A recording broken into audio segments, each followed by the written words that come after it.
Hello, everyone, and you are looking live here at Austin Tyndall Sports Complex as the remainder of this JV game is now live. So we are going to let you in on a little bit of it. Right now, the JV team currently trailing 20-0 in the fourth quarter with just about 8 minutes left to play. But we wanted to make sure that we got started and kind of between plays here because we wanted those of you back at home to get a look here at what is transpiring. We wanted to be here a little bit earlier, but well, it was a challenge getting here. Traffic was brutal. The transportation was a little bit overcrowded on bus 1, and so we got put onto bus 2 so that the team could get here. And, well, that's why we were not able to stream this JV game. We were certainly hoping to. And they did have a venue switch, too. They came into this stadium for this game.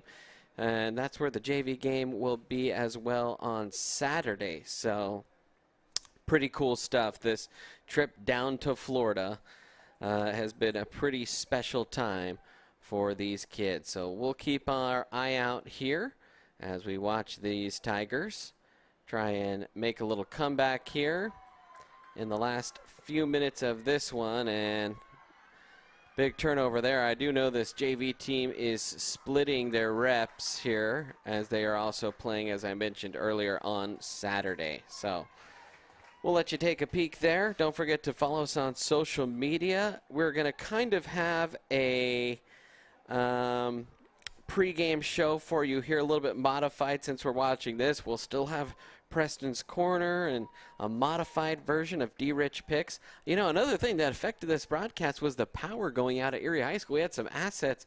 The kids were ready to load up, but the power was out and there was no internet for them to load up stuff from their iPads. So just kind of a unique day. We're hoping that we are smooth sailing here in Florida.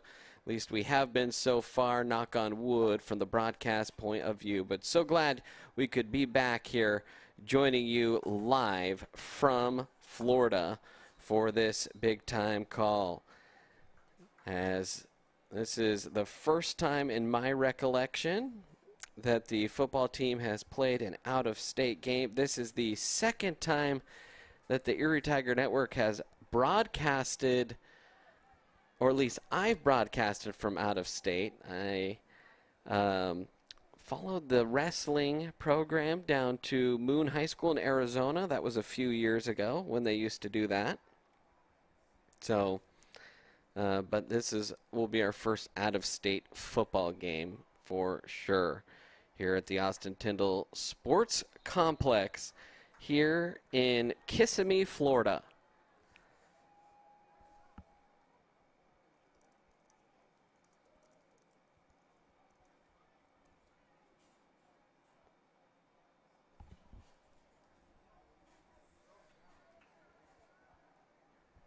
There's about 6 minutes left here. We weren't planning on doing any play-by-play, but we did kind of want to get you caught up to speed at least a little bit about what these teams are all about here in this matchup.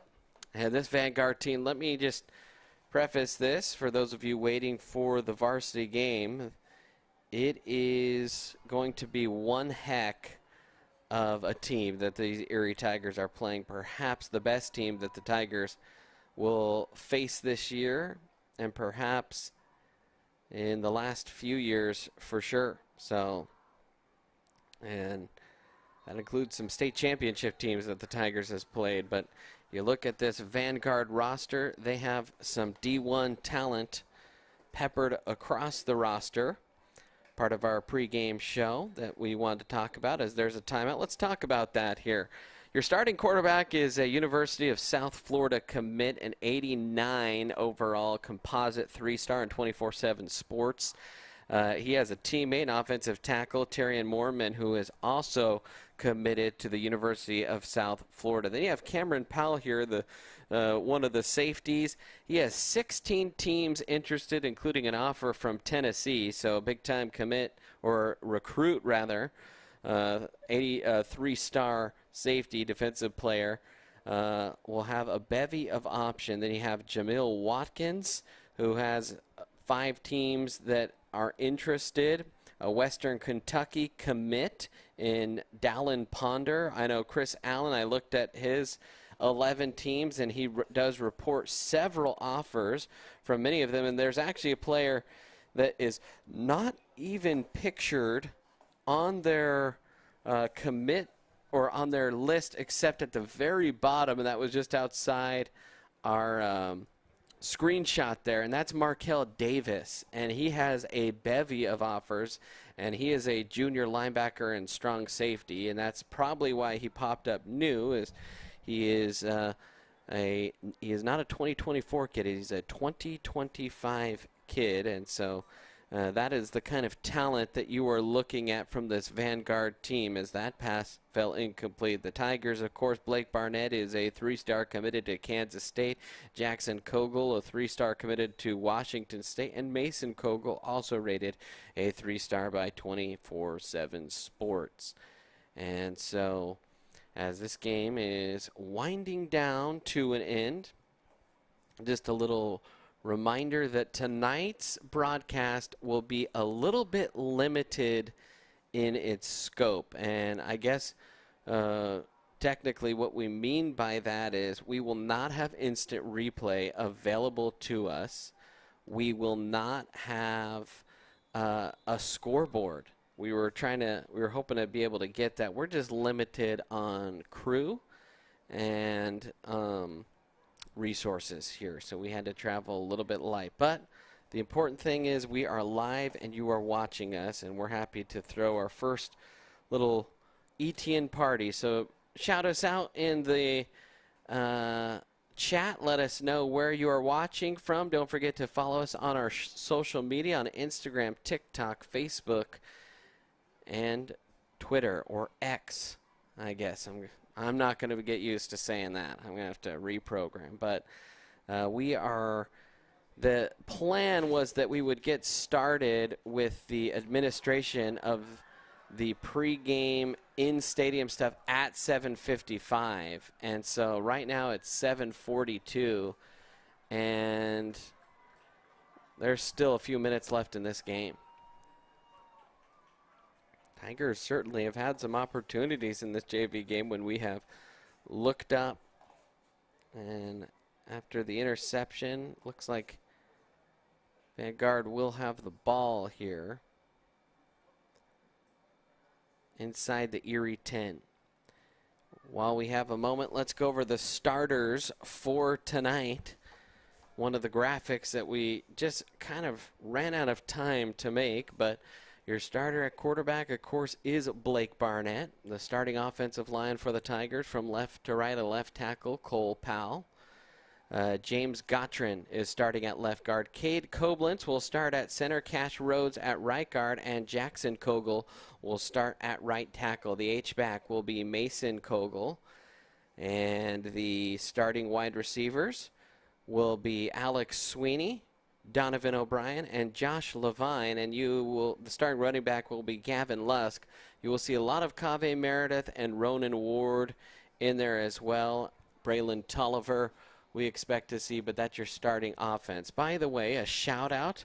I promised I would do this before I left for a few days to go to Florida, and I know she is watching back in Erie, Colorado, and that is my oldest daughter, Jackie Bird, and she is watching this with her best friend Asher, so I just wanted to give them a shout out live here from Kissimmee, Florida. So glad you could join us for this one as the pregame rolls on.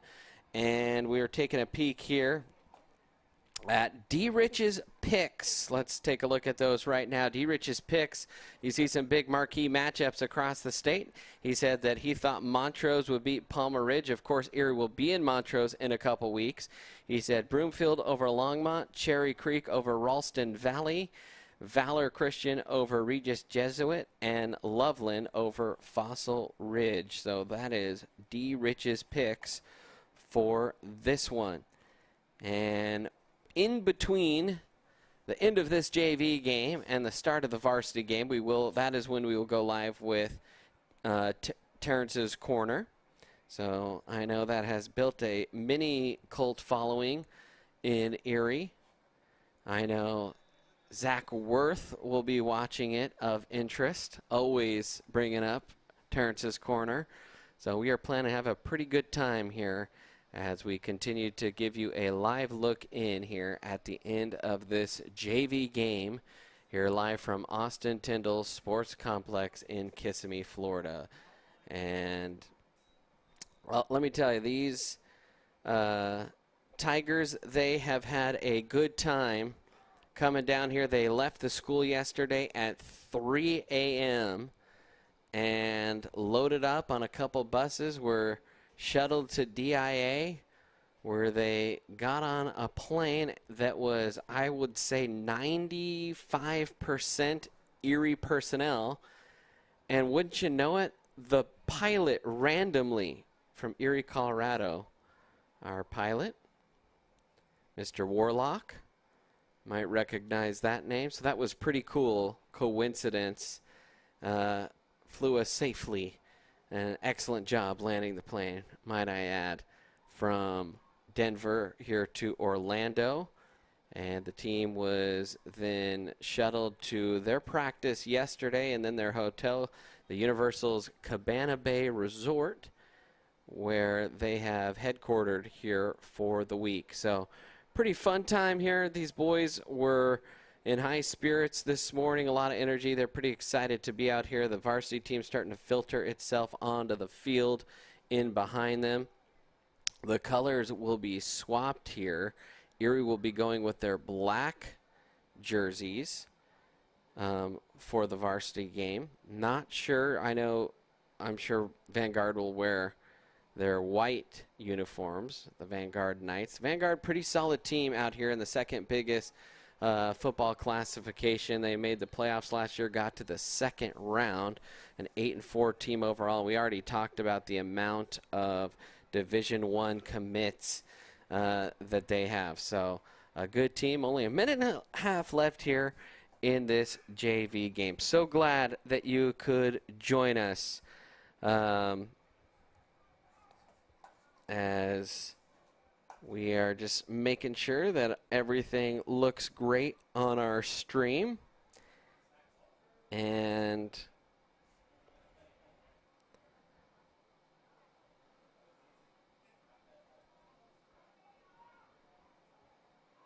looks like we have some family members watching from Ohio, which we like to see. And I'm assuming we'll have plenty of Tiger fans tuning in from Erie. Our usual start time for a football game is a 7 p.m. kickoff. This is actually an 8 p.m. local time, obviously. Our Erie Tiger Network viewers are not dummies, but just wanted to reiterate here, getting a little bit dark here in Kissimmee, and so we will kick off the varsity game under the lights as we continue to take another look here at the last few moments of this JV game. A minute 10 left. I will do my best. I might need either my wife to text me and remind me to say the score a little more often and the time as if it were a radio call because we just will not have that scoreboard with us here tonight. We're hoping to have all that stuff set up for you in the home opener next week against Mullen. And then we will follow the football team out to Montrose in a couple weeks, and then a home game against Broomfield. So quite the start to the season for this Tiger team. A couple long trips. And actually, that car ride, or bus ride rather, out to Montrose will be longer than the flight out to Orlando. Another low snap here. And with 43 seconds left, and actually time continues to tick here, that might do it for Vanguard. So they will be victorious over Erie 26-0 in this JV contest.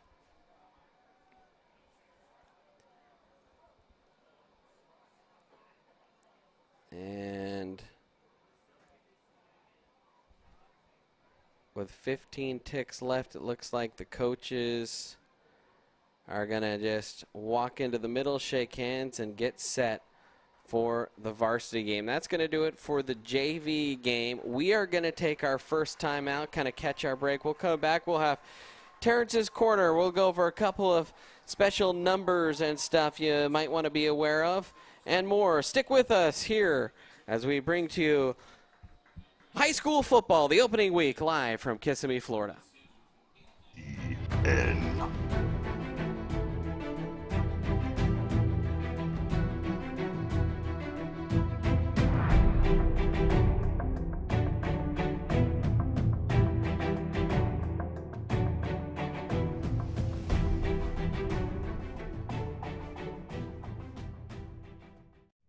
You know that feeling you get when your life is about to change? It's terrifying, sure, but isn't it exciting? You may not know with certainty what lies ahead, but that's what makes life, well, life. And even when the scene in the rear view is hard to leave behind, take a deep breath, hold on tight, and remember, there's no better way to move than forward.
Here you go.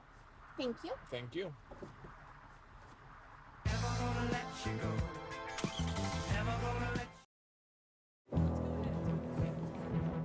I wasn't born a leader. It wasn't given to me. I couldn't buy it. How'd I get here? I decided. I decided. I decided. I decided. Decide to lead as an Army officer.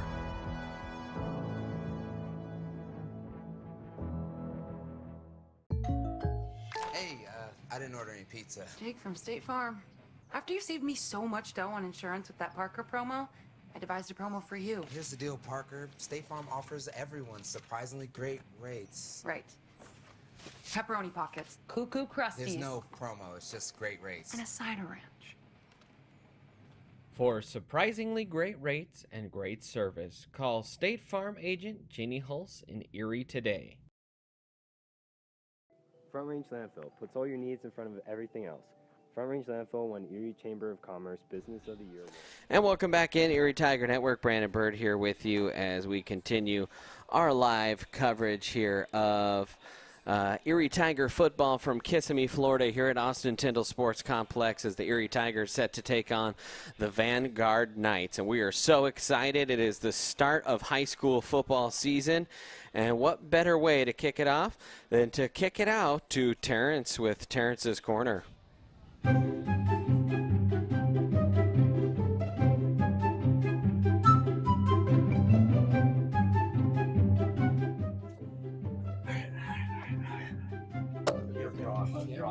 Oh, we're on? Oh, yo, what's up, guys?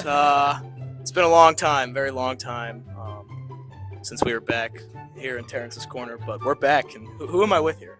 Blake Barnett. Ronan Ward. How are you guys feeling? Feeling great. How about yourself? I feel all right. How do you feel? Confident. Confident. Oh, so tell me, where are we going tonight or tomorrow? Florida. Florida. All right, what do we have to do in Florida? Win. Who do we play, Ronan? Vanguard. How do you feel about Vanguard? Ask him first. How do you feel about Vanguard? We're pretty quick. You think we're going to win? Oh, yeah. I think they have good athletes, but I think we got better ones, honestly. What do you think the key to winning the game is going to be? Stop Fred. Stop Fred Gaskins. Yeah. So, Ronan, I've heard a lot of things, and I got to ask you, is it true you're the cutest kid in Erie High School? No, I didn't say that. I just heard that. I don't know. I don't know. Do you think so? Yeah. Okay. And finally, our favorite part, the question of the day. Oh, yeah. What did you say last year? How many planets are in the solar system? What question was yours, Ronan? I was actually thinking about that. I'm not sure. And for the question of the day, is a hot dog a sandwich? Yes. I have to agree with Josh, yeah. Why? There's two pieces of bread that, yes, there is. It's one piece of bread. It's like a loaf. All right. Well, here's today's question. What is Florida's state animal? Alligator. Dolphin. Guess again. Oh. It does not swim. I don't know. Some type of bird. It's a panther. The panther. It's a panther. Yeah, that's true, Dom. Oh, Dom, come here. Can you tell us what day? First question of the day. Guys, we got a little special feature here. Come here. What? Dom Cheddar, what day is it? It's Tech Tuesday. It's Tech Tuesday, baby. All right. Thank you, guys. We'll see you guys next week at home against Mullen. Go Tigers.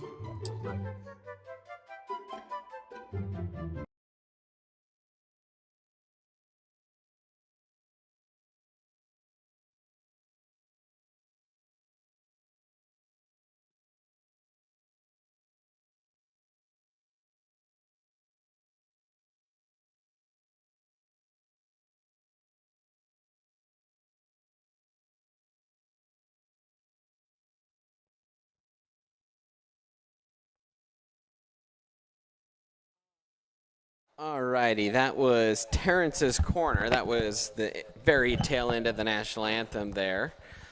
And we are trying to roll on here with the pregame show.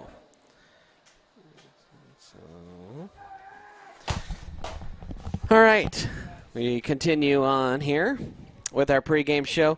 One of the things we want to look at, obviously a big year. We already talked about some of the star players. Here's some of the numbers last year from Blake Barnett: 2,400 yards, 26 total touchdown passes, 172 yards a game last year, only 5 interceptions. And, well, I mean, he is on pace here to break a potential huge record in the state of Colorado in terms of total number of touchdowns. So that's something we'll certainly keep our eye on as the season rolls along. And if you take a look, sorry, wrong graphic, Jackson Kogel, the other D1 commit for this Tiger team last year, had 11 sacks, 25 solo tackles, and so Jackson will be playing both ways this year for the first time in his career. He is learning a little bit on the fly with the playing of right tackle, but I'll tell you what, Jackson is big and strong, and if you get a chance to see him up close and you have seen him before, I think you're in for a little bit of a surprise. Tiger's schedule kind of coming down the next few weeks here. We already mentioned Mullen next week on the 1st, on that Labor Day weekend. Then we will follow the team out to Montrose, and then they'll be home on a Saturday afternoon against Broomfield, then out at Windsor. I tell you what, we have played Windsor seems like 3 of the last 4 years, and they've all been at home. So we'll go out to Windsor for the first time. Not sure if we'll be able to broadcast that one or not yet. I know the Windsor Wizards Sports Network does a big thing, and so we'll see if they're willing to share a little bit with us out there in Windsor. We'll be home against Loveland and then out to Monarch, and that is what at least the first part of this season looks like for the Tigers. You can't go out that door.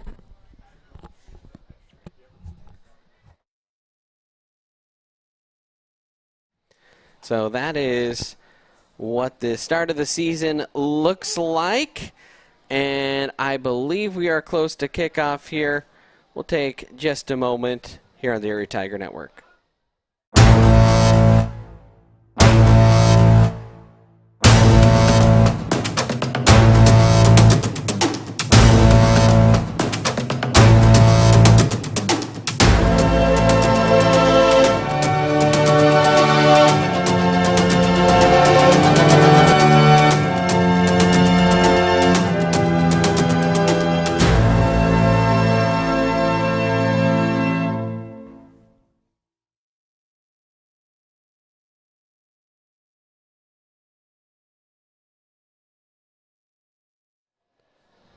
And welcome back in. Erie Tiger Network will get you all set for this big-time game between the Erie Tigers and the Vanguard Knights. So we mentioned last year this Vanguard team, 8 total wins. Of course, this Tiger team, their season, the last football play we saw them at was a Blake Barnett fumble on the 1-yard line. And the theme all week has been unfinished business. That's been the attitude out here in Florida, is they have some unfinished business, and they're hoping that their journey to continue excellence and make it back to the state championship game and win it for the first time since the 90s starts tonight. And you see the captains there at midfield.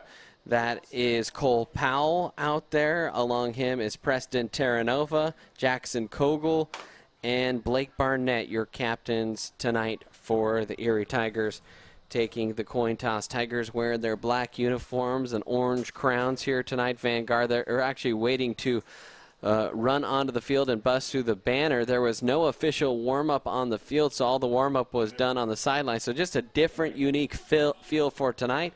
And the other thing that's different feeling, at least from an Erie perspective, humidity.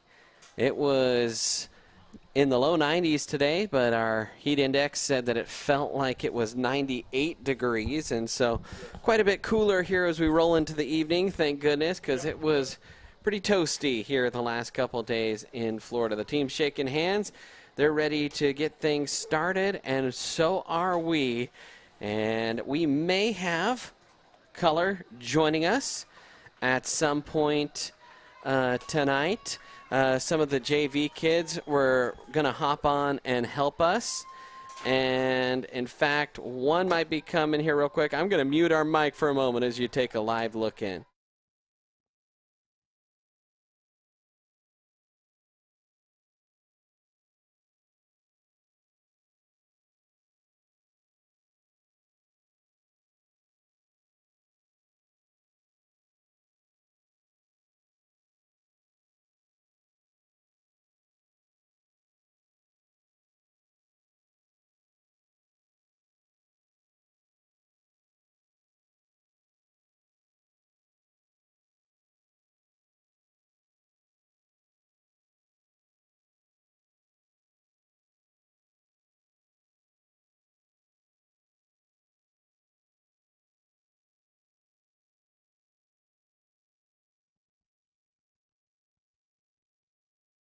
All right, we will get Nolan to join us here in a little bit. By the way, a huge shout out to Kevin Harner, who right now is our camera operator. Just a reminder, no replay, no scoreboard tonight. I'll try and update you with both of those as best as I can. And so Erie looks like they lost the coin toss and will receive the ball first and head right to left and back deep. And we're going to have to get used to some of these numbers here on the Erie Tigers.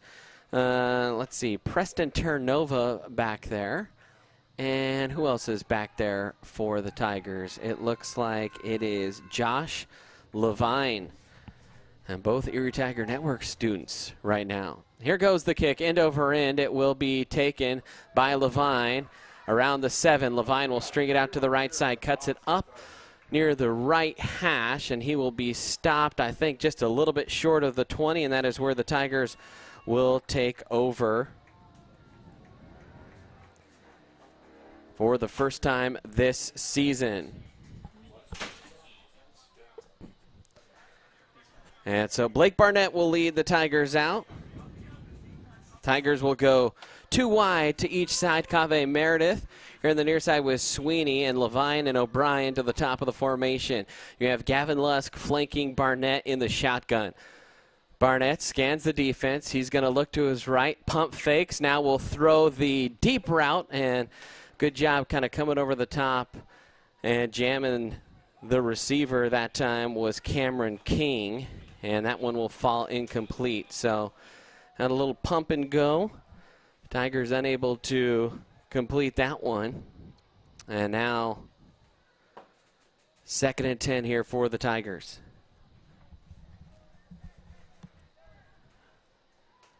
Tigers just tweaking some personnel. Mason Kogel will come in here for Erie.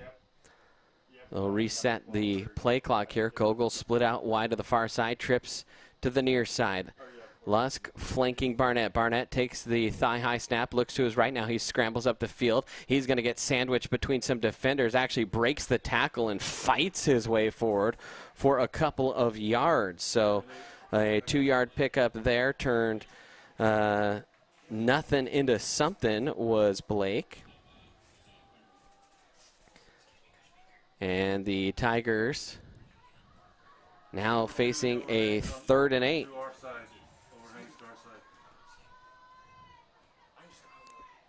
Barnett in the shotgun again.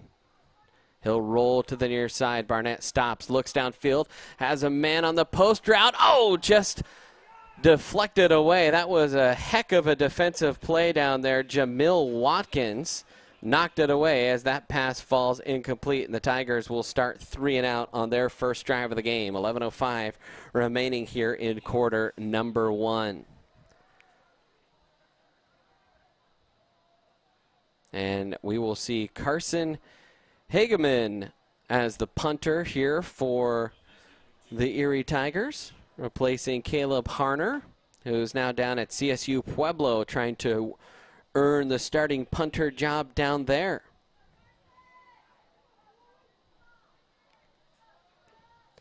Snap, caught. Hageman will send this one. Side spinning across midfield. It'll bounce a couple times. Tigers a little late to get down there. Some return room here. A lot of dancing and not going very far. is the return man for Vanguard. I believe that was Tajon Leslie.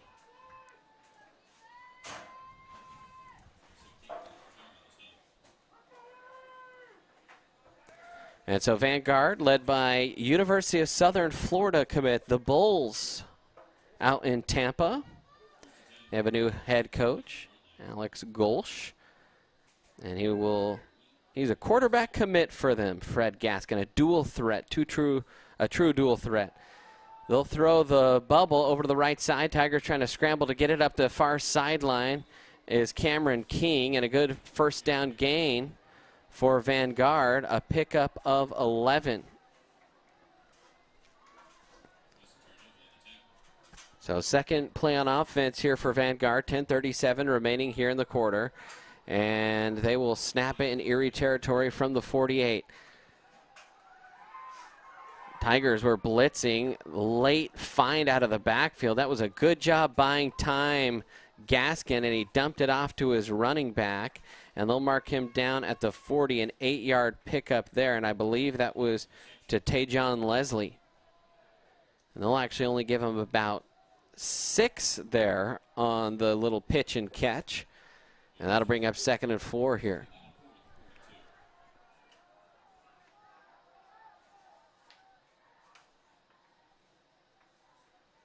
Leslie goes in motion. He'll get the jet sweep handoff. Tigers trying to pursue, and they do an excellent job there. And coming up, laying a big stick there was actually Preston Terranova, laying the wood from his cornerback spot. As Leslie will be stymied. They'll give him 1 yard, actually, and that'll bring up 3rd and 3 here for the Knights. 9:56 remaining here in the quarter. Gaskin in the shotgun here. 2 running backs in the backfield. Gaskin, high snap, nice catch, hands it off near side, and it's Kogel, the future Cougar, races in there and drops the running back for a loss.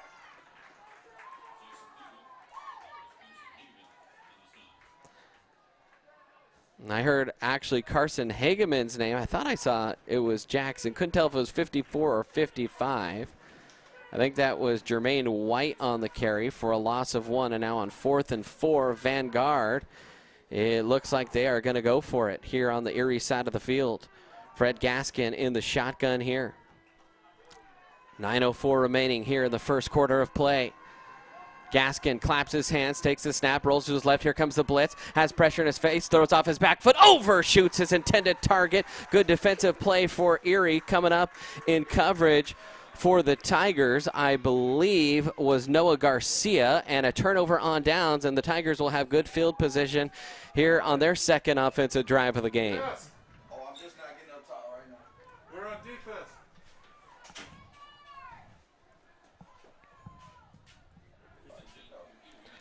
So 1st and 10 here for Erie from the near hash. Get a leg out, get a leg out, bro.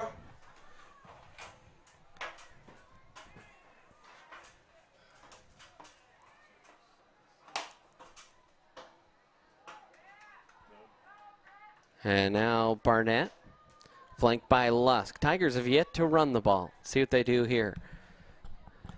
And they will run it. Lusk will stop, stutter at the line. Tough running there for Gavin, and he will chunk his way forward for about 5 or 6 yards. And talking to the coaches about Lusk, one of the things the offense coordinator, Skip Harrison, said is that, I tell you what, Gavin has continued to be just a tough runner, but now he's a little bit more speedy. 2nd and 5 here for Erie. Trips to the far side. Ball spotted on the near hash. 8:22 remaining here in the first quarter. No score between these two teams. Barnett takes the snap, fakes the handoff, throws the fade route, but a miscommunication there as Donovan O'Brien thought he was supposed to run a curl, and Blake wanted him to run the fade, and so another incomplete, and Barnett has started this game 0 for 3 on the little miscommunication. 2 good throws by Blake, 2 excellently defended passes so far. And Now it'll be 3rd and 5. Or rather, 1 excellently defended passes and 2 kind of overthrows in the deep ball, but 1 was just that miscommunication. Barnett stretched out to his right, put his foot in the ground, put his head down, and he picked his way for 4, and that'll bring up 4th and 1. And let's see what Coach Geiger decides and what Coach Harrison might dial up here on a 4th down situation. Can the Tigers convert where the Knights couldn't? Tigers subbing in a heavier personnel package. See Gabe Sema and Kogel out there. 4th and 1. Barnett under center. Looks to the sideline, sends a man in motion, and he just absolutely motors those big legs forward. Still on his feet is Blake Barnett. And Blake on a QB sneak on 4th and 1 picks up about 7 yards. So a fresh set of downs for the Tigers. So 1st and 10 here for Erie.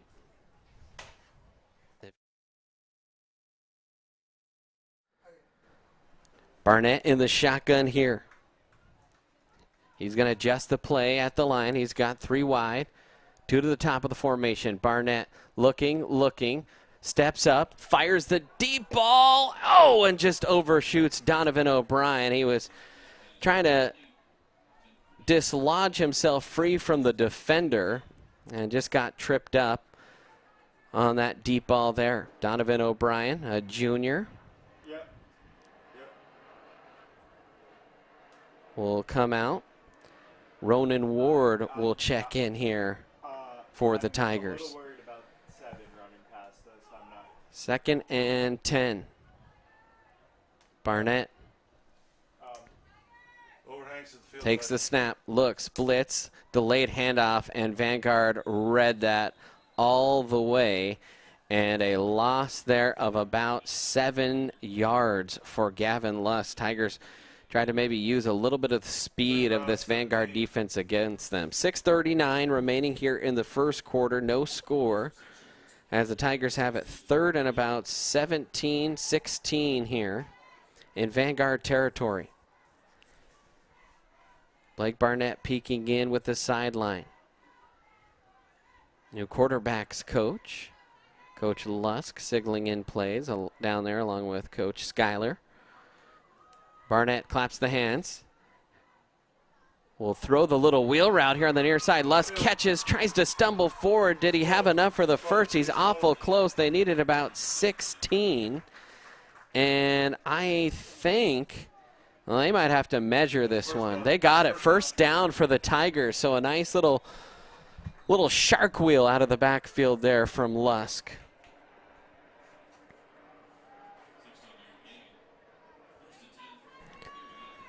And a timeout. We will take a timeout as well. Tigers all square at 0 here with 6 minutes remaining in the first quarter. One being featured on national television. We are very proud of our facility and we welcome the opportunity to address your disposal needs. Our focus is on customer service. We strive to achieve easy and rapid access in and out of the facility. We feel certain that we will exceed your expectations of your solid waste disposal requirements. Choose Front Range Landfill for all your landfill needs. You will be pleased.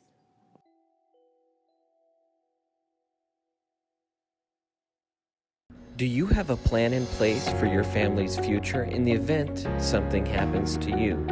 Are you caring for aging parents, grandparents, or a loved one with special needs? The Germany law firm. And welcome back in Erie Tiger Network. It is 1st and 10 for the Tigers. They are driving into Vanguard territory as they are just outside the 32-yard line. Barnett in the shotgun here with Lusk flanking him. Tigers will hand it off. Lusk makes one man miss in the backfield and some tough running by Gavin, and he'll just grind his way forward for a 3-yard pickup. Barnett.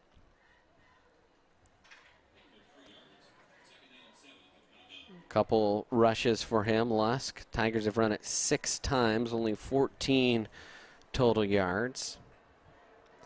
You just feel like you might see a big pass play coming here. Barnett in the shotgun. He's got Levine split out to the near side. Here goes the quick slant, and that goes high and through the mitts of Alex Sweeney. Little RPO, and Barnett tried to fire that one a little high, but it was more, I think, the pace made that one tough to catch for Sweeney. 5:14 remaining here in the first. No score here between Erie and Vanguard. A very good Florida team. And Tigers trying to draw first blood here. Barnett in the shotgun, takes the snap, looks to his right, has a man in his face, throws the corner. It is caught, and running into the end zone for the Tigers is Donovan O'Brien. But there is a flag down. It's near the line of scrimmage, and I think it's going to be an illegal man downfield. Oh, man, what a dandy. And Barnett is crouching because I think he knows this one's coming back. Oh, that one stings. Yeah, had the big play dialed up and a great snatch there by O'Brien, and it will be an illegal man downfield. Tell you what, that's something that the Tigers struggled with last year in the playoffs a little bit. It's having those linemen sneak out early.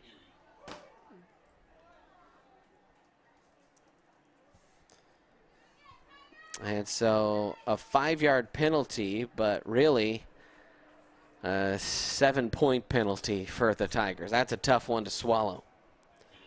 So a 10-yard penalty. And so that'll bring up 3rd and 17 now for the Tigers.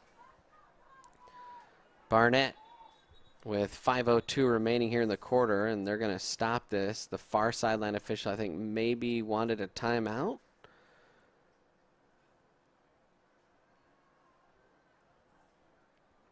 And he's saying an encroachment or an offside, so a 5-yard penalty on Vanguard. At least I thought that was the signal that I saw.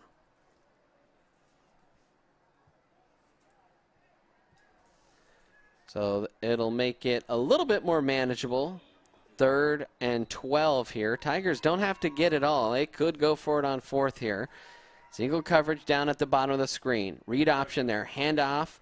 And who is that there for the Tigers on the carry? That's Tolliver getting his first carry, and he plunged his way forward for about a gain of 3. Just as we said, maybe you just want to bite off a little bit of it. I think they're hoping to pop a little bit more on 3rd and long.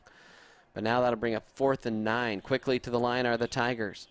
Barnett scans the defense, has single coverage down at the bottom with O'Brien, and now the back judge will stop. 4:25 remaining here in the first quarter, and he's going to have a little chat here with the white hat.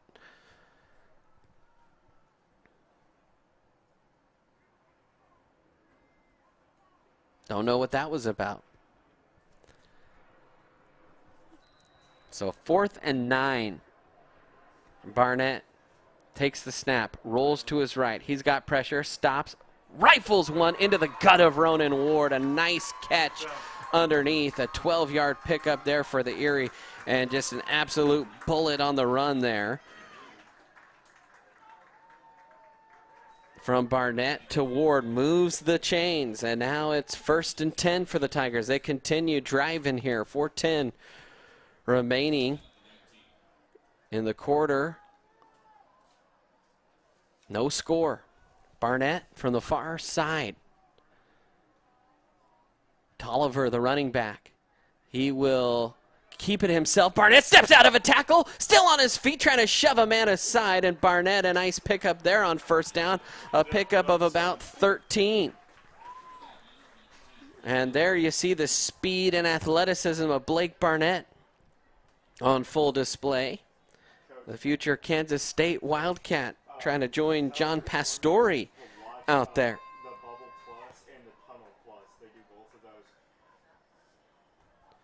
So 1st and goal now for the Tigers. Ball is spotted, I believe, at about the 7.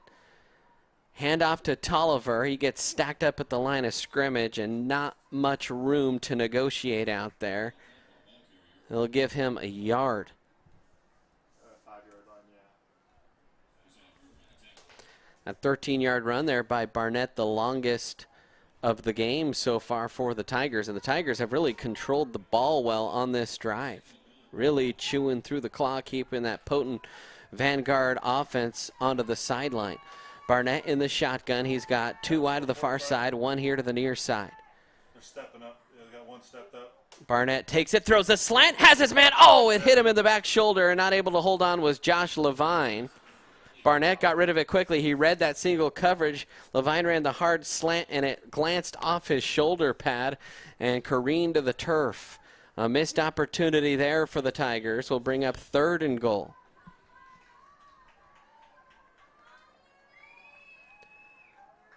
Tolliver, the running back.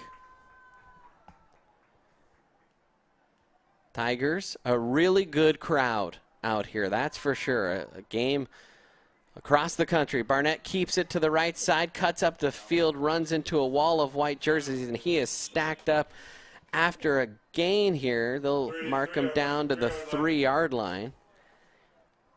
A pickup there of 3. See what the Tigers do here. Barnett looks like he's staying out there. O'Brien, Sweeney, Ronan Ward all out there for the Tigers. Tigers a little late shuttling this play in.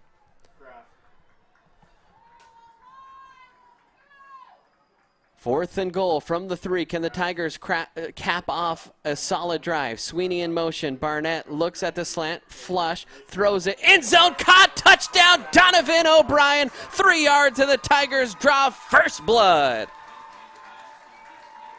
So Donovan O'Brien, who had a touchdown taken off the board earlier in the drive, caps it off here with a 3-yard touchdown reception.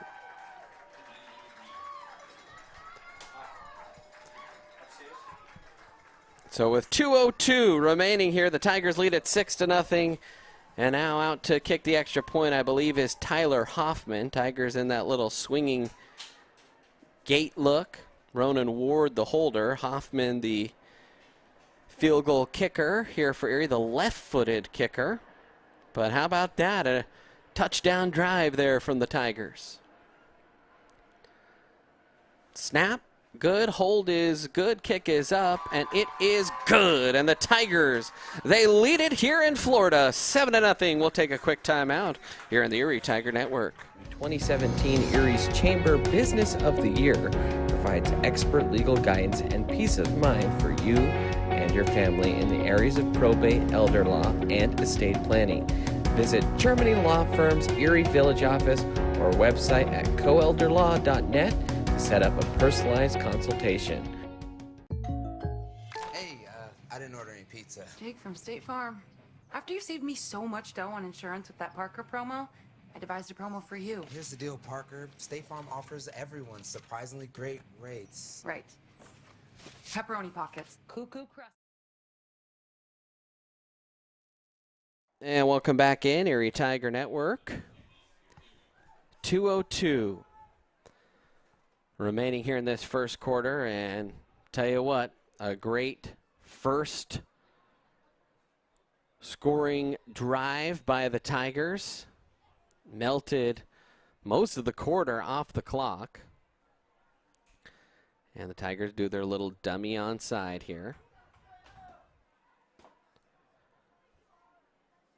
And Tiger fans jeered that all season long in Coach Geiger's first year, and then it paid off in the greatest miracle onside I have ever seen. So I don't think you can criticize that anymore. Kickoff, short one, fielded at the 12. A little bit of return room and a crease there up the far sideline. Oh, man, this is dangerous. And no one is going to catch him. And a special teams touchdown coming for Vanguard. And that was lightning fast by Ponder. So a kickoff return by Ponder with 1:48 left in the first will level this game. And Ponder, one of those guys who we mentioned had some looks at the D1 level. You can see why with that excellent speed. I mean, Nobody close to touching Ponder. I don't even think he was touched. One cut up the field and gone.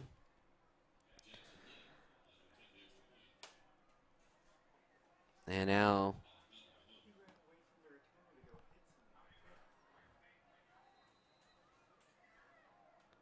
the extra point. Snap good, hold good, kick up, and it is good. Two left-footed kickers here between both these teams. That was Jackson Lee, by the way. So the Tigers will get the ball right back. Tell you what, if the Tigers could engineer another long drive, that could pay some dividends for their offense in the second half if they keep that defense on the field, and that offense over there for Vanguard just sitting over there. So minute 48. Couple of camera operators up there. I think Jack Ellison, a brand new Erie Tiger Network student, going to do some returning, or excuse me, some camera work here tonight. A lot going on upstairs in the brain. Let's see if we can instruct the old camera operator. There we go. Well, can we scroll down a little bit? There you go, guys. Nolan Willard also going to help us out here tonight on the ETN. By the way, Vanguard's only run 4 offensive plays. 7-7 here, 1:48 remaining in this first quarter of play as Lee set to kick this one off. Levine and Terranova back to return this one, and it will be Preston to take this one. He'll string it out to the far side. He cuts it up the field. Preston trying to break through a tackle. And a decent return there up to the 30-yard line for Preston.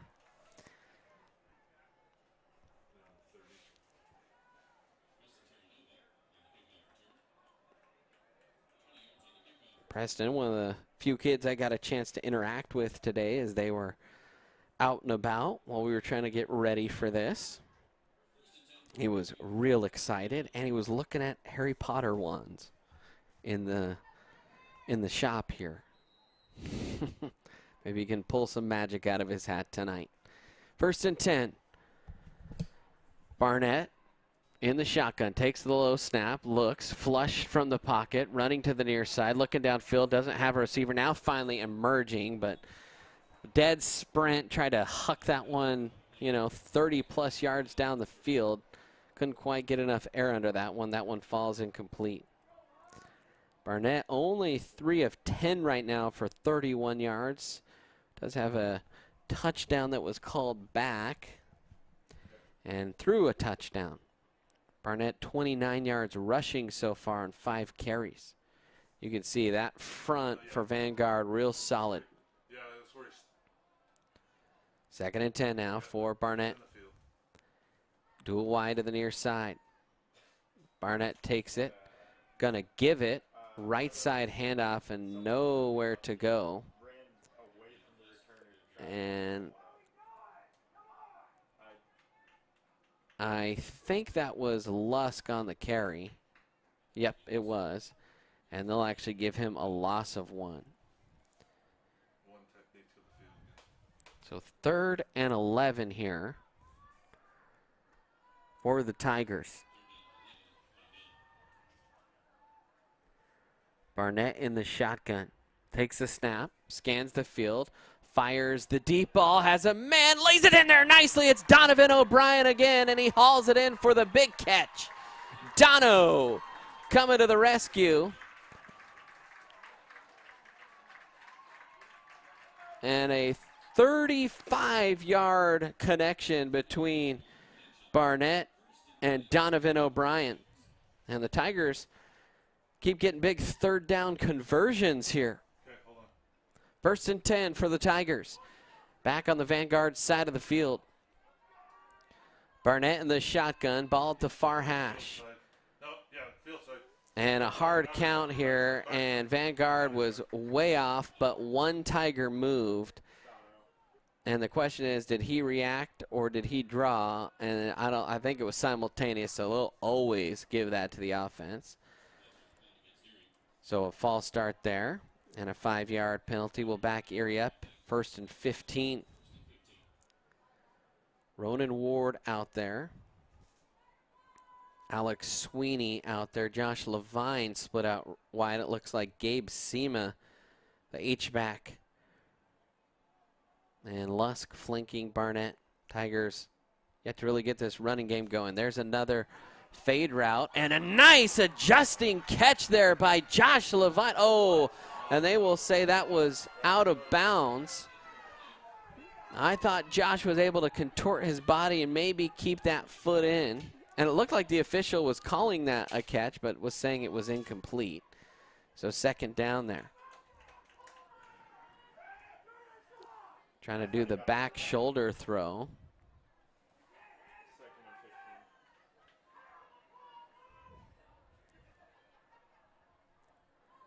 Second down and 15.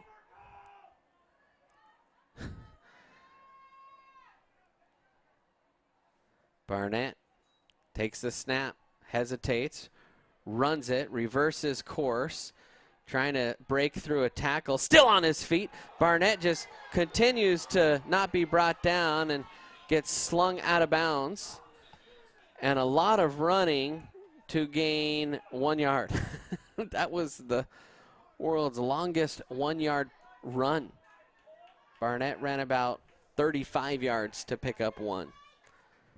Broke a lot of tackles, but sent a message, that's for sure. And that's the end of the quarter. So at the end of the first quarter, it's 7-0. And before we go to break, Tiger fans, we lost a dear treasured member of the Erie Tiger football family last week, and that was offensive coordinator Andrew Toof.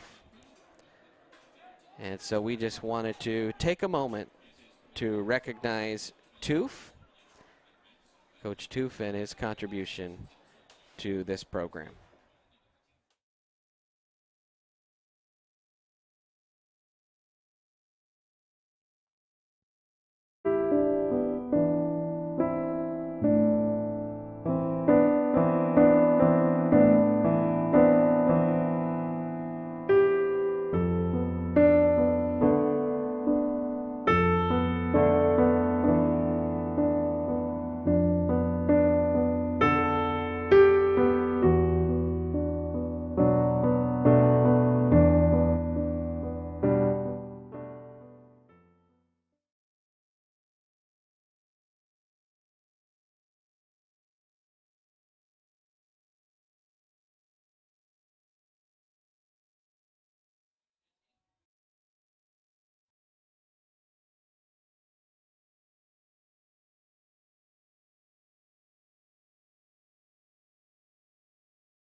And welcome back in, Erie Tiger Network. We did not realize our lack of audio. I apologize about that. We are 1st and 4 after the holding call. We were only gone there for a little bit, I think. Read option again. There's the seam route, in stride, touchdown, and man, this team has a lot of speed, this Vanguard team. That was Jamil Wilkins. There is a penalty back near the line to gain marker. No, I think it was maybe just a dropped flag or a declined penalty. And so Gaskin fired a bullet. And what was that? 32 yards or so for a touchdown. Oh, a sideline warning on Vanguard.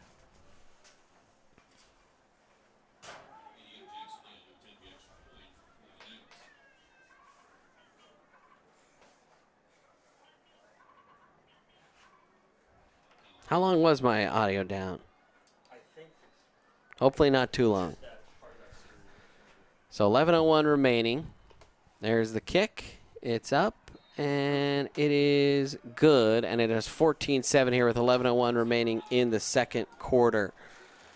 Brandon Bird here with you. I think joining us in just a moment will be Nolan Willard, who finished playing his JV game. And Nolan, you're only going to be able to probably hear out of one ear, but you can join us for some color call.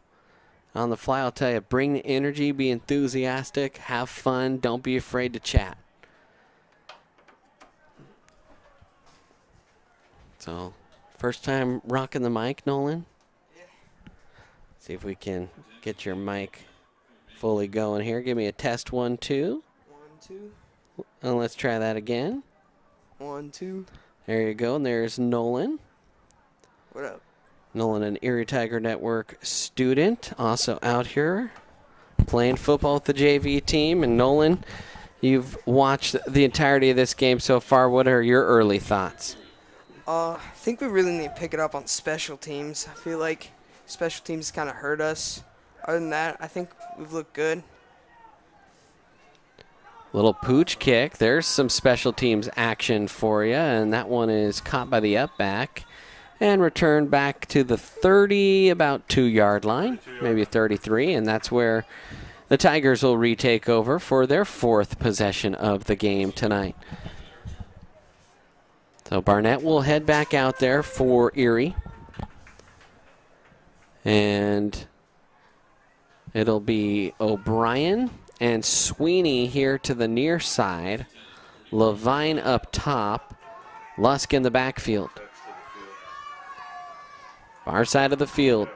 Barnett takes a snap.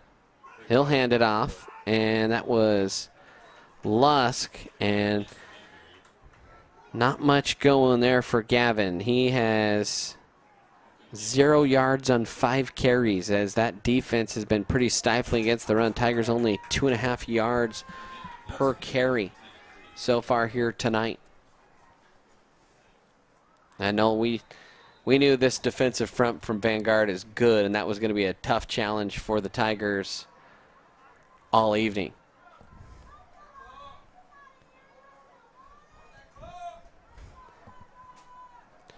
And the clock is either malfunctioning. It's either malfunctioning or they forgot to run it.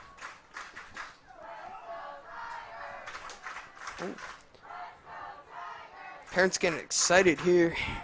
Nolan, I got to tell you, I did not expect many Erie fans to be here. There are a ton of parents in attendance. That's pretty cool to see. Yeah, a lot more. There wasn't really that many on our flight, but well, yeah, we took few. up the whole flight. They couldn't fit on there. A couple flights. Parents were on the next flight. So 2nd down and 10 here for Erie. They'd love to get the running game going, but that has been tough sledding so far here for the Tigers. They still have not been able to reset the clock here in-house, and it might be something where the officials will have to keep the time. I don't know what they're going to do, because it still says 11:01, and there was a kick return, and there was a running play, and could be one of those things where the scoreboard is just frozen. So the clock is dead on the field. So I'm already you're having a tough enough time at home because there's no scoreboard graphic tonight. And now I won't know the time to give you. So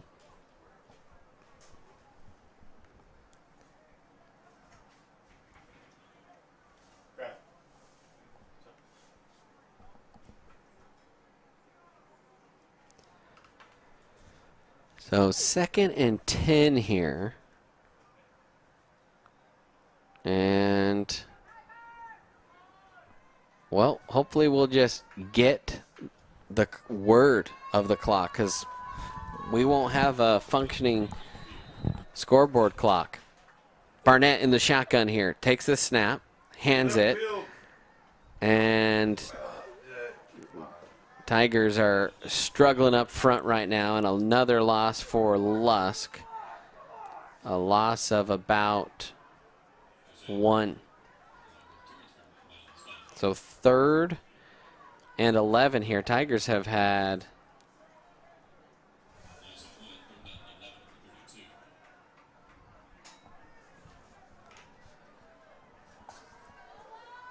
looks about 3rd and 11 on this play. Barnett with the pass. Barnett fires. Donovan O'Brien. Yeah, thank you for picking that up for me. Here's all I'll say, folks. Let's see.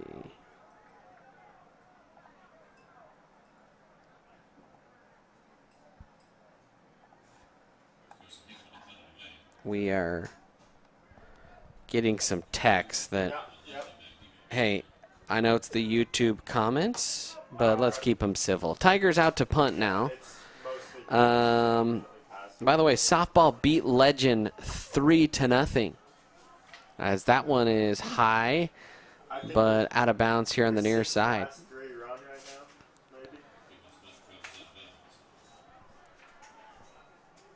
So, 1st and 10 here for Vanguard, and they're going to mark this down at the 45-yard line, their own 45, and that is where they will take over with the lead. 10:51 remaining. Vanguard leads it 14-7. Erie struck first and gave up a kick return for a touchdown, and then they drove the ball down through an interception and then a touchdown by Vanguard.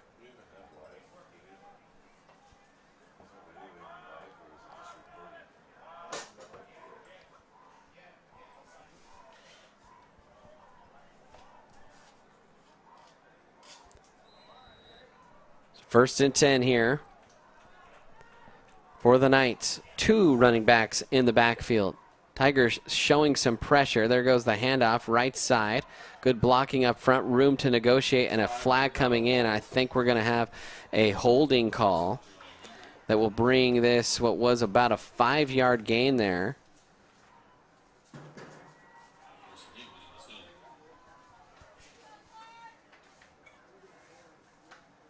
And we don't have a 22 on our roster. But I am guessing that it might be Markel Davis. We'll have to listen. We'll keep an extra sharp ear out for the PA guy when they hand it off to 22. All right. That's your side mission here. All right. Your main quest, provide some good color for us. Side mission, listen out for 22.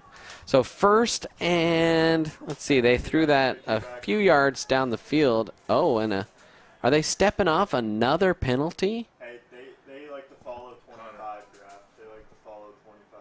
Yeah. So this is going to be The guys looked like just flat and not getting off the ball. 1st and Yeah. Okay. 15, or excuse me, 25, a 15-yard penalty. Gaskin in the shotgun, takes the snap, runs read. He'll keep it himself, near side, tries to cut through a hole, steps through one tackle, breaks another tackle. Barnett tried to come up and punch the ball out. He was finally lassoed down by Braden Tulliver. But a good run there of 16 yards makes it 2nd and 9. Quickly to the line of scrimmage is Vanguard. Gaskin, hands off. There's our man, number 22, and Barnett comes up and punches the ball free. And the Tigers say they have it. And do they? I still haven't seen a single. They do! So there you go. Blake Barnett punches the ball free. Man, he has a special knack for that. Has the peanut punch. He had a big punch out in that semifinal game last year. And he just does it over and over again.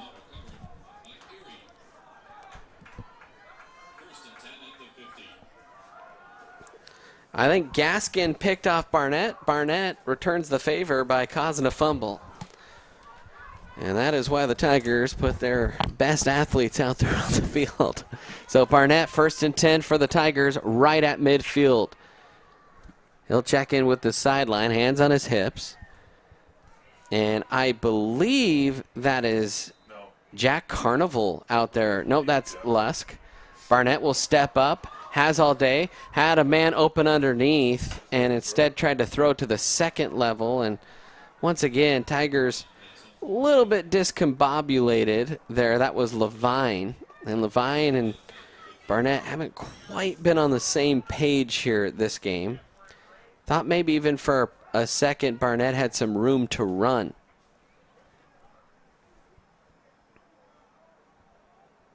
So 2nd and 10 here for the Tigers. They've only averaged about 2.3 yards a carry here. Down 14-7, 8:59 is what the scoreboard shows. Who knows if that's right. Barnett, read option, hands off Lusk up the middle, and he just kind of lurches his way forward for a pickup of 3, and that'll bring up 3rd and 7. 3rd down. So 3rd and 7 here for the Tigers. Ball spotted on the far hash. Hey, Graf, I wouldn't be surprised if they try and hit that running back seam if they go 2 back. Off play action. Yep, out of pro. 2 wideouts to the near side. Barnett gets the snap. He's going to run draw. Has a man immediately in his face and uses his speed to go backwards and sprint it out to the sideline and kind of makes lemonade out of lemons. Not a huge gain, but at least makes it 4th and manageable here after a 3-yard pickup. So it'll be 4th and 4 here, and the Tigers have Barnett as their punter back there. So let's see what they do. And Barnett will motion back into shotgun formation. Tigers going for it. 4th and a long 4. Confusion by Vanguard. Now Tigers will motion quads to the near side. And a timeout finally coming by, I think, this Vanguard defense, as they were not prepared. They were shuttling personnel on late. And a timeout. We will take a quick timeout here on the Erie Tiger Network. There's no promo, it's just great race. And a cider ranch.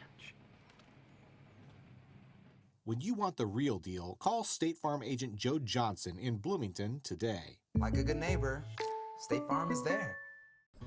Are you looking to buy or sell a new home? Jen McGurk, an experienced real estate agent serving Erie, Vista Ridge, and the surrounding Denver area. For years, Jen has assisted all types of buyers and sellers with their real estate needs. Give Jen a call today at 303-949-3331 or check out Jen Realty online at jenrealty.com. Welcome back in, Erie Tiger Network. 4th and a long 4 here for the Tigers. Barnett in the shotgun. Lusk flanking him. He'll send Sweeney in motion. And the Tigers were ready to run the play, but the referees were not. The clock saying 8:59 remaining. We hope that that is the right time. Now Sweeney will go in motion. Barnett takes it, rolls to his right, fires back over the middle, and it's intercepted by the pursuit linebacker. And that's the second pick of the game, and that was one of those you're rolling to your right.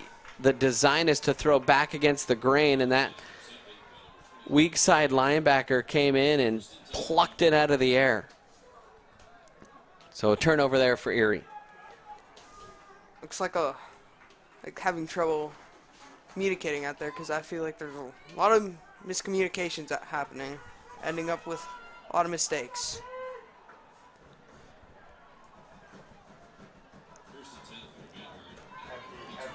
So 1st and 10 for Vanguard. Gaskin. I know on our roster, yep, Gaskin. We had him listed number 4 for some reason. There's the little throw underneath, a quick little curl route. The quick game working right now for Vanguard, a pickup there of about 9. That was Tajon Leslie. I'll bring up 2nd and 1. Gaskin in the shotgun again. Gaskin takes a snap, throws the swing route out here to the near side, and a good open field tackle there by Gavin Lusk as he was able to tie up Mitch Brown. And the Tigers get in there for a quick stop that time. That was Mitch Brown. Ronan Ward with the tackle. Knew like he knew what his play was, because he's in there immediately. Ronan, an excellent baseball player as well. He two-sport athlete like Kaveh Meredith, smart athlete. Another quick game bubble. That one was diagnosed well early from the Tigers. And after about a loss of 4 on 1st down, a short gain of maybe a yard. It's a good play. Noah read that, or I think it was Noah, read that immediately, and then Mason came in for the tackle. Now Gaskin on 3rd and long here for the Tigers. Has trips to the near side. Looping snap, pressure in his face. Kogel chasing him down. There's the throw. It's going to be intercepted. Ronan Ward, was out of bounds. Thought he caught it inbounds, but that one led him out. Tough to tell here from the far. That was all the way across the field from us. And just couldn't quite keep the toes inbounds. So 4th and 14. It looks like they are going for it on this play.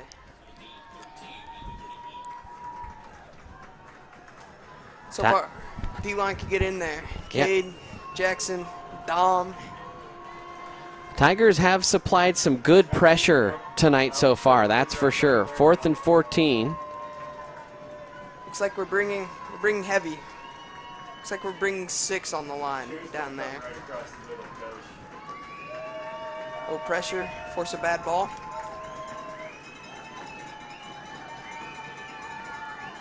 Gaskin taking his time with this one. They may call timeout. Nope. Now Gaskin settling in. Tigers showing blitz. They do bring the house. The ball's on the floor. Gaskin somehow picked it up, and here comes the cavalry. He's still breaking tackles, but Kogel will clean it up, and the Tigers force a turnover on down. So the snap was a grounder. Gaskin honestly made a great play, but the Tigers were up to the task there. They keep this a 1-score game. We have no idea how much time is left because the clock's still showing 8:59. What a play. We had like good solid couple of players in there. We had Dom Sema in there. Almost got that tackle for a loss. We had another player in there. Good play. So 1st and 10 here for the Tigers as their offense comes back out. The Tigers have not been able to move the ball on the ground, 66 yards through the air, and a timeout on the field with who knows how much time left. We will mute our mic and we'll see if we can find out.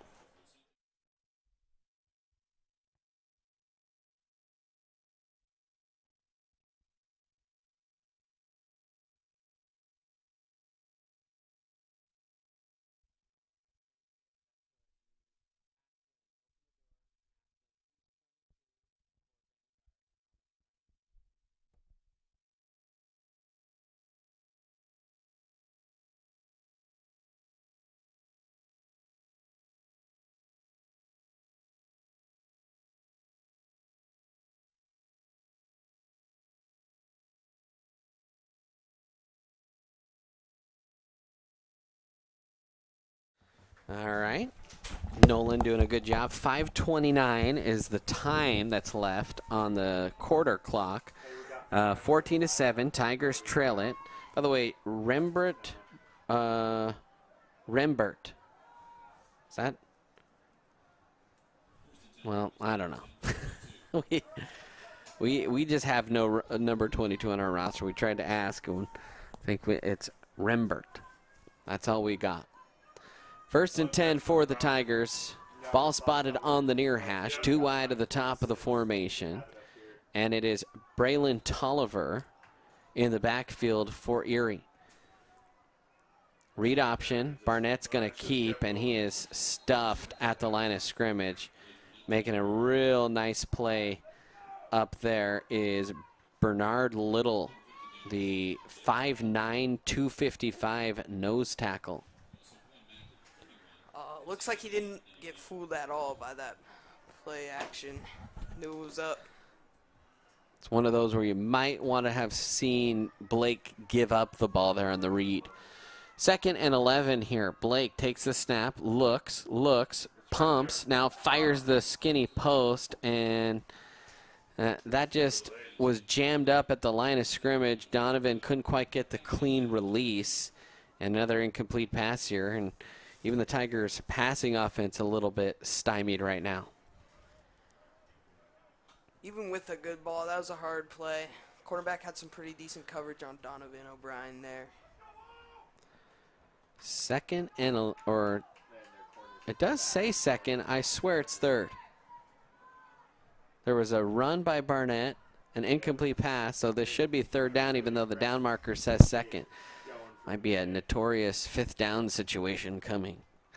Maybe the Tigers just can convert. Barnett swarmed from behind, somehow broke the tackle, still on his feet. Barnett being chased from behind and got hit as he threw and turfed it, but that was a Houdini-like job just to escape the pressure from behind by Barnett and avoid some disaster there. It was a good escape. I thought he was going to be down after that, but that was pretty good to escape, not get that huge loss. Get Vanguard more towards their end zone, more yards. Down marker went from 2nd to 4th, so that's correct now. 4:40. Well, the clock shows 4:42. We don't know how much time there actually is. We hope that's right, but we don't know. Hageman, the punter here. Snap.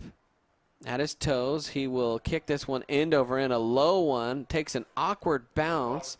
Oh, almost trying to pick that one up. That would have been dangerous, was Tajon Lindsay, and instead the Tigers will down it at the 25. So Vanguard will take over. There is a flag down on the far side of the field right at midfield.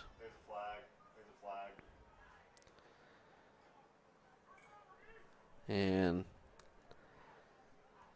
let's see what this is. It almost looks like they're calling a face mask against Vanguard, if I can decipher the body language of the officials correctly.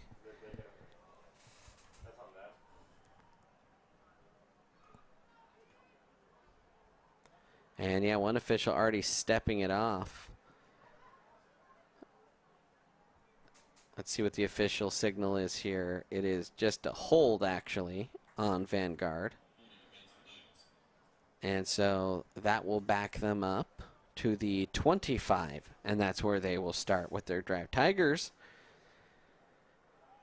you know, they drew that first drive, resulted in a touchdown, and since then Vanguard has kind of controlled this game a little bit, but the Tigers, they've been scrappy. They forced that fumble. Their defense has kept them within striking distance, and they'll have to do so here again, and they'll back that one all the way up to the 15, and that is where Fred Gaskin will start his drive.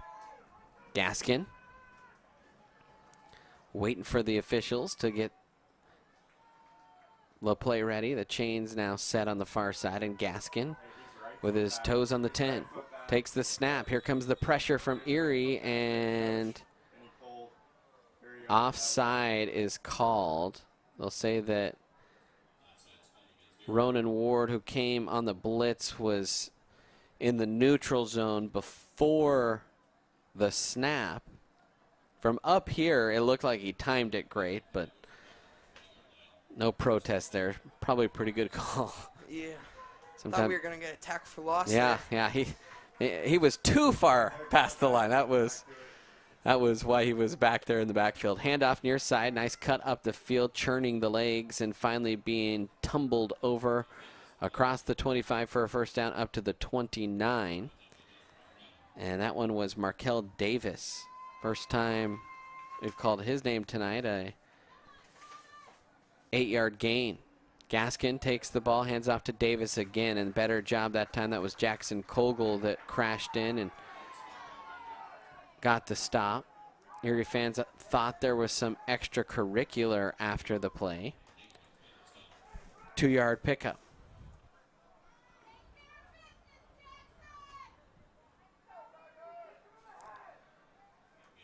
Second and 8. The clock showing 3:41, and it is rolling, so it might be fixed. 14-7, Vanguard leads. Tigers showing blitz. Nope, they will back out, and actually Ward does end up coming. Ward trying to chase Gaskin down, throw on the run, turn. Oh, nice back shoulder catch. That was almost picked off underneath, and instead it was caught for a nice little play there by Jamil Wilkins. So good throw on the run by Gaskin, and a pickup there of about 12 yards. It's a good play there. He's getting chased down by a few Tigers. Good play on the run. Shotgun snap to Wilkins. He'll roll to his right, trying to evade pressure, and a good job. Donovan O'Brien coming up and making the big play in the backfield. And now multiple penalties coming. There was a Tiger on the turf, and 2 flags came in. Jackson Kogel's jersey is around his shoulder pads. So you got to imagine this is probably against Vanguard, but something was said, and I mean 2 officials quickly hucked their flags. And Ronan Ward came over to kind of break up the disturbance. Luckily that was, I think, after the play, so it'll still be a loss of down there on the sack by Donovan O'Brien. Hey, 24's in, coach. 24's in that back. And I still haven't seen a signal.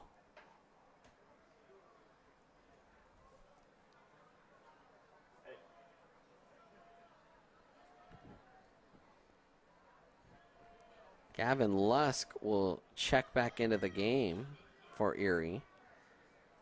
That I can tell you. The officials still, I don't know, trying to figure out, are these offsetting penalties? Is this on Vanguard? Did it happen after the play? Dead ball, personal foul, Erie. Dead ball, personal foul, Vanguard. Okay, so those will offset, and it will be second down. So, in the end, we're right back to where we thought we would begin this play. 2nd and 12 here for the Knights. Gaskin in the shotgun. He's got a trio of wideouts split to the near side. He'll catch the high snap. Looks downfield. Now flush from the pocket. Still scanning. Throws the late outlet. Oh, what a fingertip grab. Erie says it's incomplete, and so do the officials. Vanguard's sideline was incredulous that it was a catch, and that would have been a heck of a grab out of midair by, I believe that was Jaquan Thornton. Would have been a circus catch there. I feel like it looked complete from up here. Yeah, from up here, once again, we're a little bit maybe even further back than we traditionally are. There's a lot of room between the sideline and the start of the stand, so we're quite far from the action, and that was tough to tell. I thought he caught it. 3rd and 12 here for the Knights, and a timeout coming by Coach Geiger. 2:40 remaining here in quarter number 2. It's a 7-point game. We'll take a quick timeout here on the Erie Tiger Network.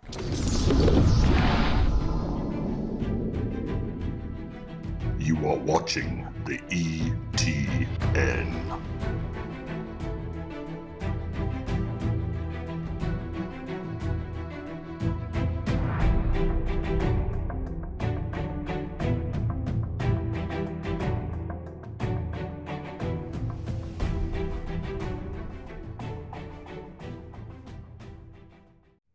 You know that feeling you get when your life is about to change? It's terrifying, sure, but isn't it exciting? You may not know with certainty what lies ahead, but that's what makes life, well... And welcome back in Erie Tiger Network. It is 3rd and 12 here for the Knights. 2:40 remaining here in this quarter. Big moment in this game for both these teams. Your Erie, you get a stop, you get the ball back, and a chance to tie it before the half. Your Vanguard, you convert on a back-breaking 3rd and long, and you have a chance to go up 2 scores before the half. And they get the ball back if they go up those 2 scores. It's going to be a rough comeback if that happens. Gaskin in the shotgun. Tigers showing blitz again. They will back off of that. It's the wheel route to the running back, and it's well short of his intended target out of the backfield. And that was intended for Brown, and it will be a punt coming, I believe, the first of the day for the Knights. If he would have caught that, he had a lot of open space. Looks like quite a speedy guy. I feel like he could have broke loose. Would not have been good.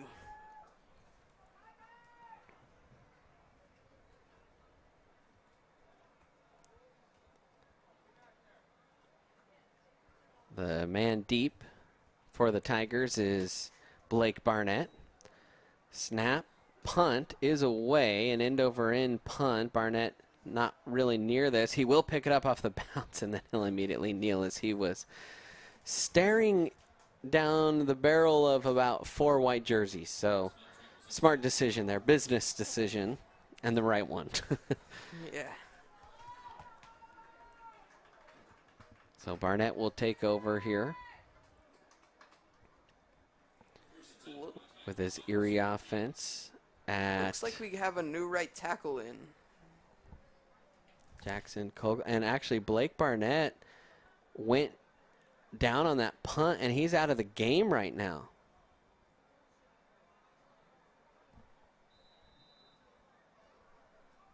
And I don't know what's exactly the issue. He ripped his helmet off, and then he was grabbing up near his shoulders, but then he put his helmet right back on. So I don't know if it's just an equipment malfunction or what, but Ronan Ward in there for the Tigers. Looks like it may be a helmet malfunction. So we can see him Ward hands off. Big run here by Lusk up the left sideline as he broke through the line again. And the biggest run play of the night comes with Blake Barnett sitting on the sideline. That was quite a block by Alex Sweeney on the back on the field side there. So Lusk picking up, 26 yards on the play. So 1st and 10, Barnett back in there. So it was a little equipment issue. Barnett, he'll hand it off. And they will stack this one up for a loss of 1. Well, shoot, maybe Ronan just needs to hand it off. 2nd and 11 here for the Tigers. That was their second longest play of the day.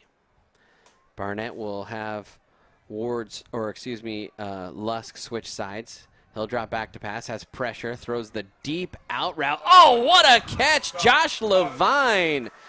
That was a great throw on the deep out. There are actually 2 Tigers in the neighborhood, and Levine got it, dragged his feet. That was a beautiful catch. 17 yards on the pass play from Barnett to Levine, his first catch of the night. 1:32 showing on the clock here. Tigers driving again.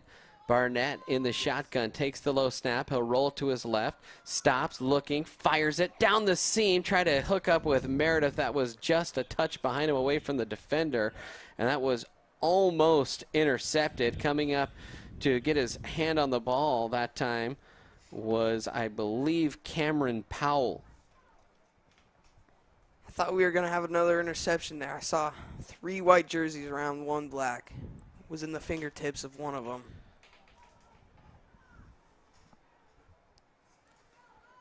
It looks like Jackson Cogill is back in at right tackle. He's probably getting a quick breather.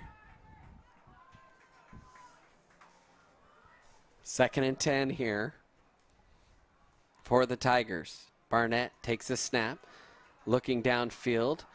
Pressure in his face, throws on the run, and the curl or deep comeback route toward the sideline by Sweeney was either just knocked away or just off the edge of his fingertips as that falls incomplete.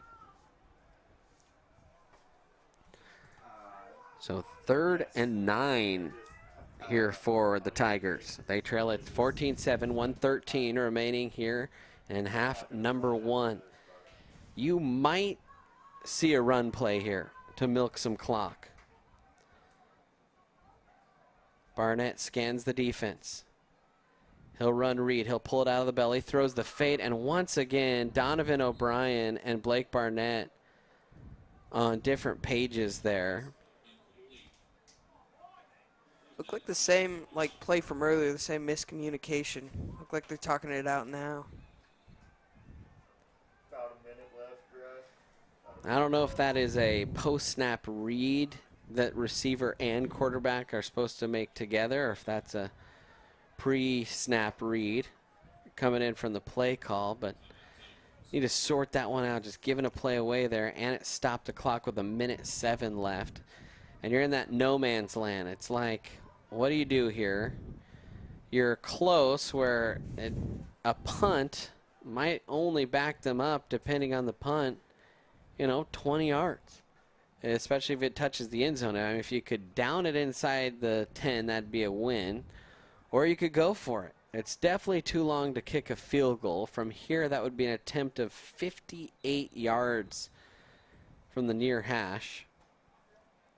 And there are a lot of college kickers that don't have that range, so we're not going to assume that Tyler has that range. Barnett will come out here as the punter in the formation. So let's see what they choose to do here. It's like we are going back into our normal offense. Lining that up. And Barnett will do the little, I'm a quarterback, but I'm going to do the pooch punt. He actually landed that right at the goal line, but that will go through for a touchback. And so it'll be 1 minute remaining. Looked like we were trying to get a jump on the defense there, but that didn't end up working out.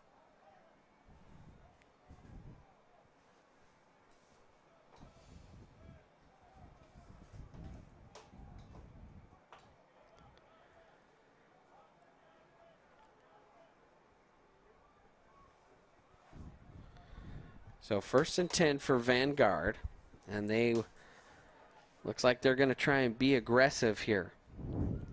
Gaskin in the shotgun. Can the Tiger defense hold strong here?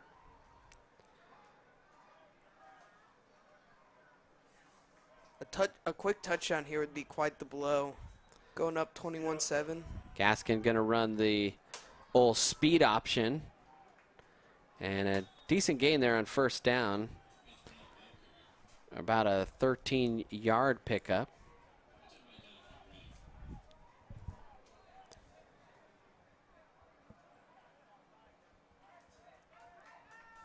I believe that was Mitch Brown on the carry.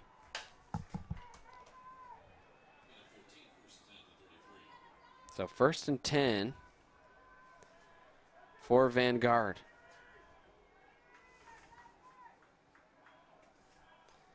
Gaskin in the shotgun again. Looking, has time, now pressure. There was a clear hold, and there's the penalty, and that will back up Tigers. I tell you what, the Tiger defensive front has been pretty impressive tonight. Hold there. That play looked like it was sophomore Gio Giampetro. Looked like he would have got there until he got that hold. It's been pretty solid. Jackson Kogo, Dom Sema, Cade Koblenz. Yeah, that front has really held their own tonight. Both defensive fronts making big impacts in this game.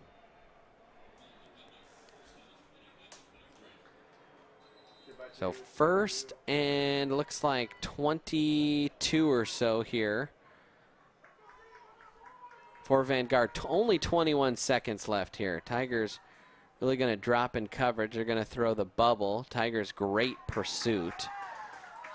And a good job gang tackling there from Erie. And I think Vanguard is content to take the ball into halftime with a 1-score lead. And they will. So at the end of 1 half of play, Erie, they lead Vanguard, or they trail Vanguard 14-7. We'll take a timeout here on the Erie Tiger Network. And even when the scene in the rear view is hard to leave behind, take a deep breath, hold on tight, and remember, there's no better way to move than forward.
Here you go. Thank you. Thank you.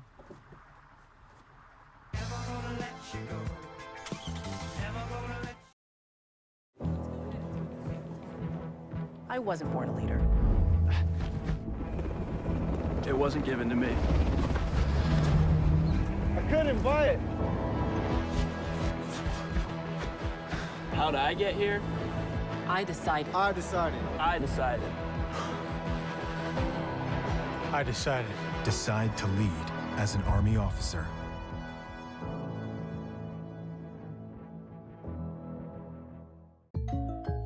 Hey, I didn't order any pizza. Jake from State Farm.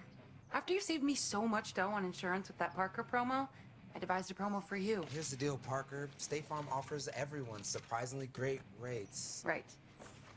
Pepperoni pockets. Cuckoo Crusties. There's no promo, it's just great rates. And a cider ranch. For surprisingly great rates and great service, call State Farm agent Jeannie Hulse in Erie today. Front Range Landfill puts all your needs in front of everything else. Front Range Landfill won Erie Chamber of Commerce Business of the Year Award, as well as being featured on national television. We are very proud of our facility and we welcome the opportunity to address your disposal needs. Our focus is on customer service.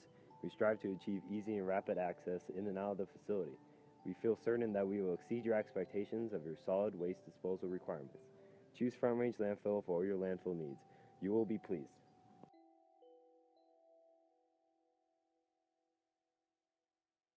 Do you have a plan in place for your family's future in the event something happens to you? Are you caring for aging parents, grandparents, or a loved one with special needs? The Germany law firm named 2017 Erie's Chamber Business of the Year provides expert legal guidance and peace of mind for you and your family in the areas of probate, elder law, and estate planning. Visit Germany Law Firm's Erie Village office or website at coelderlaw.net to set up a personalized consultation. Hey, I didn't order any pizza. Jake from State Farm. After you saved me so much dough on insurance with that Parker promo, I devised a promo for you. Here's the deal, Parker. State Farm offers everyone surprisingly great rates. Right. Pepperoni pockets. Cuckoo crusties. There's no promo, it's just great rates. And a cider ranch. When you want the real deal, call State Farm agent Joe Johnson in Bloomington today. Like a good neighbor, State Farm is there. Are you looking to buy or sell a new home? Jen McGurk, an experienced real estate agent serving Erie, Vista Ridge, and the surrounding Denver area. For years, Jen has assisted all types of buyers and sellers with their real estate needs. Give Jen a call today at 303-949-3331 or check out Jen Realty online at jenrealty.com.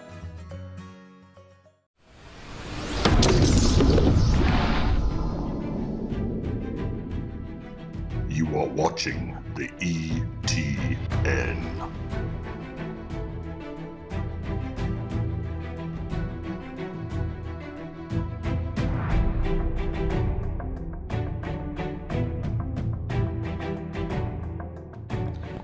And welcome back in, Erie Tiger Network. By the way, that's Jack Ellison doing the camera work for us. Let's take a look at, or let's talk about, rather, some halftime numbers. Pretty limited on our graphics. Hey, we did fly across the entire country to come cover this game, so we are bringing it to you live. We're pumped about that. A little bit pared down than our normal broadcast. No instant replay, no scoreboard graphic tonight, no special stat graphics. We'll build towards that as, new slate of students in the Erie Tiger Network classes. We do have Nolan returning, and Nolan, just some first half thoughts on this game. If you're Coach Geiger, what are you telling your guys here at halftime? What needs to improve for you to, if you're the Tigers, to win this game? Honestly, I think our defense is looking really good. I think those two scores, one was on special teams, and then one was just a good play that was kind of hard to defeat. But I think our front and our blitzes that we're running are looking really good right now. I think our offense, we need to pick up, know what we're running. Looks like a lot of miscommunication. Yeah, I'm loving this defensive pressure that Coach Graff is dialing up. Coach Graff taking over as defensive coordinator here for the Tigers. So this is his first game.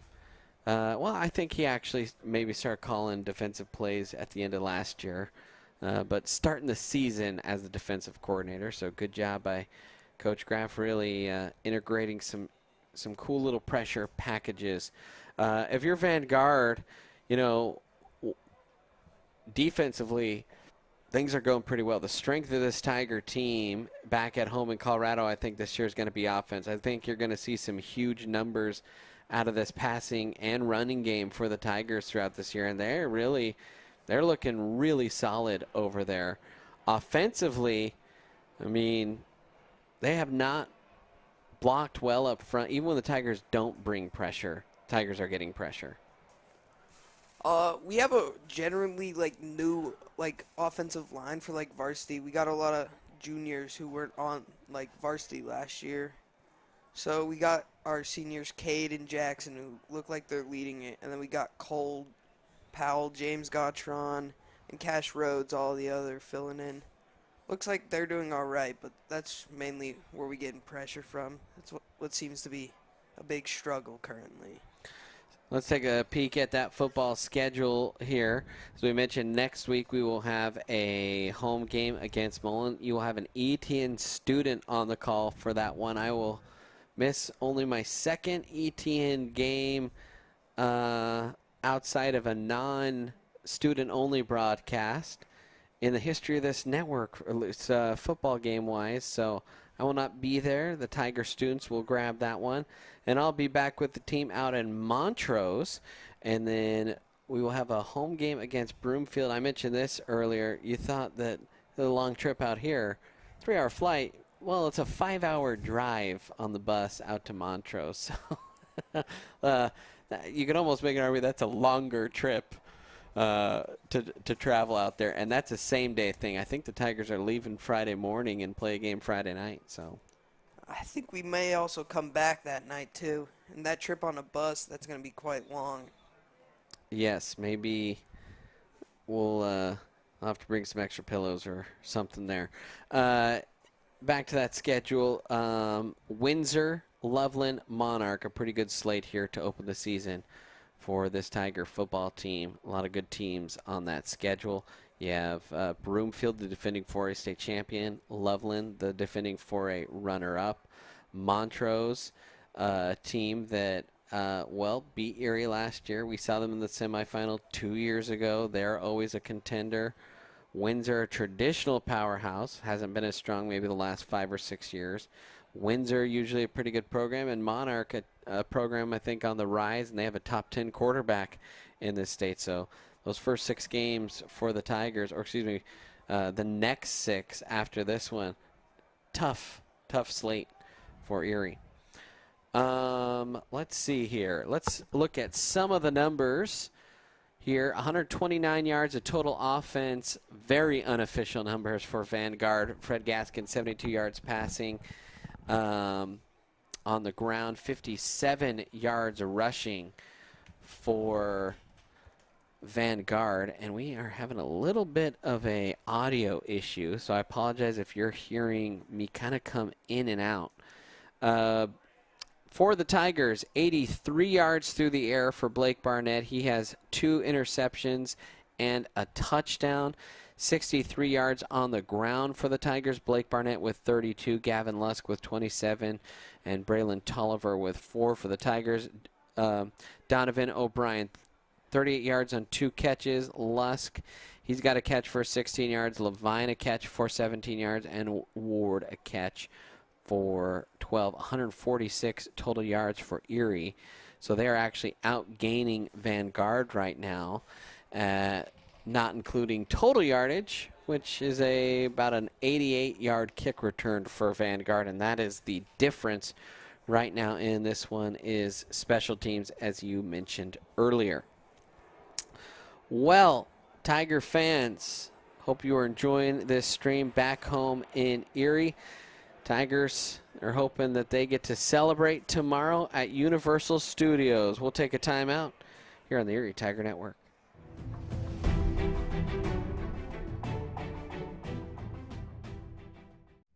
You know that feeling you get when your life is about to change?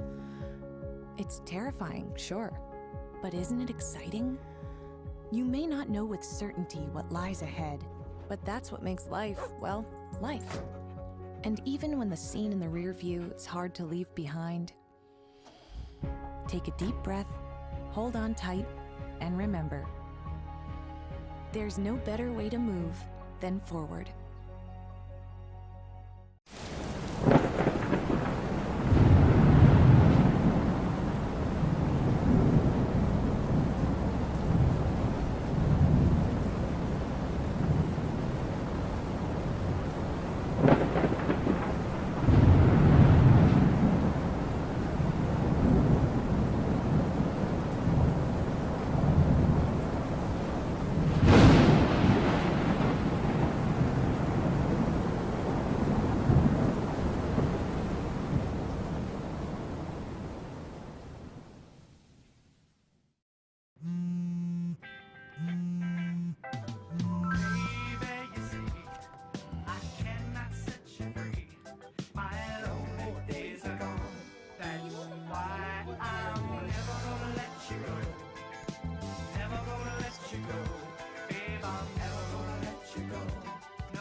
Here you go.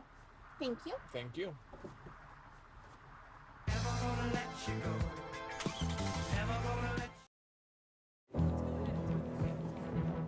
I wasn't born a leader. It wasn't given to me. I couldn't buy it. How'd I get here? I decided. I decided. I decided. I decided. Decide to lead as an Army officer.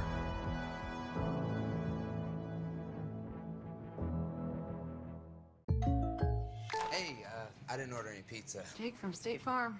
After you saved me so much dough on insurance with that Parker promo, I devised a promo for you. Here's the deal, Parker. State Farm offers everyone surprisingly great rates. Right. Pepperoni pockets. Cuckoo Crusties. There's no promo, it's just great rates. And a cider ranch. For surprisingly great rates and great service, call State Farm agent Jeannie Hulse in Erie today. Front range landfill. That's all you. Welcome back in, Erie Tiger Network. As, tell you what, long half times or something here in Florida. There's still 5 minutes till the start of half number 2. It's a good time to remind you to follow us on social media at Erie Tiger Media on Twitter or X or whatever you call it, on Facebook or Meta or whatever you call it, on Instagram or the Gram or whatever you call it, or on TikTok. I think people only call it TikTok, unless there's something I'm missing. So be sure to follow us at Erie Tiger Media. Also, don't forget to purchase your yearbook. We haven't sent out information on the sales yet, but you can go to the Erie High School website. You can click the little, it's almost like a link, a chain link icon in the right part of the page. Click on yearbook, and then you'll be directed to a yearbook purchase link where you can purchase your yearbook before they go up in price. So be sure to secure yours today on the Erie High School website. And it is back to school night, back at home in Erie. And I think some people are watching the game there. But, well, from a student's perspective, pretty cool, Nolan, that you guys get to come out to Florida to play a football game. Yeah, it's pretty fun. I feel like we get to hang out with, we have a decent amount of freedom here. Get to hang out with our friends at the hotel. Quite an experience. Treated to a solid breakfast buffet this morning, and then you guys went to go see a movie. And tomorrow, get to go to Big Universal Studios. Yep. What's the plan there? What ride you going to hit up? I don't know yet. Haven't quite had a plan. We're all locked in on the game. Is that what you're saying? Yeah. We'll play when it's play time, work when it's work time. Yeah. There you go. That's Nolan Willard there for you. Almost called you Hudson. I'm sure that's never happened in your family before. We're just burning time here, podcast style, here on the Erie Tiger Network. A huge thanks to Kevin Harner, who, while we were waiting for Nolan and Jack to get done with their JV game and work their way up here to hop on the camera, he started this game out on camera. So thank you, Kevin, for doing that. Jack did a pretty good job there in the first half on camera work after Nolan was on camera. Now he's down here doing color with us. So got the full Erie Tiger Network experience. Pretty small crew down here for us for sure.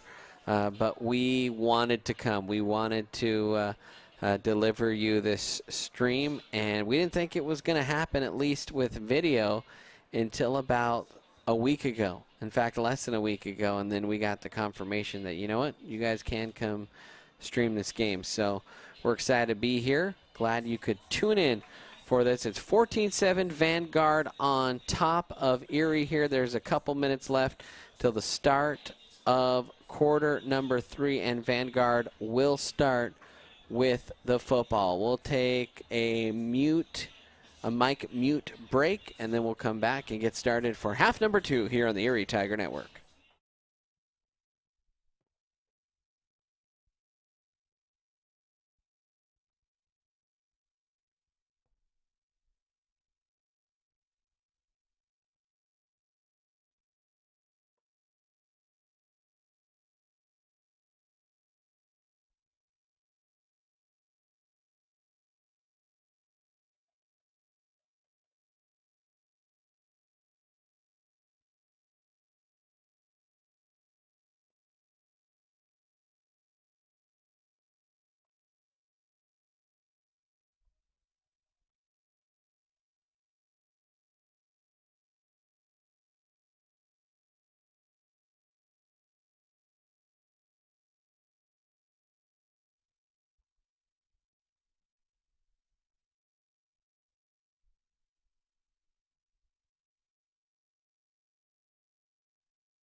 And welcome back in here, Erie Tiger Network.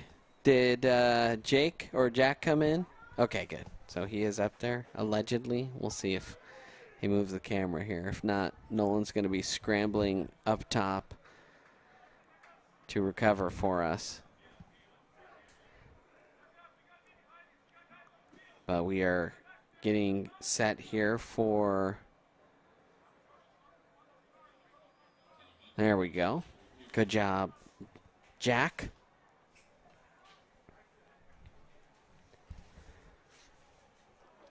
And set to kick this one off for the Tigers is...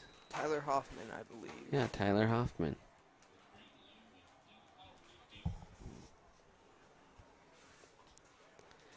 Tigers have already given up one kick return, so I'm sure that was a point of emphasis here at halftime.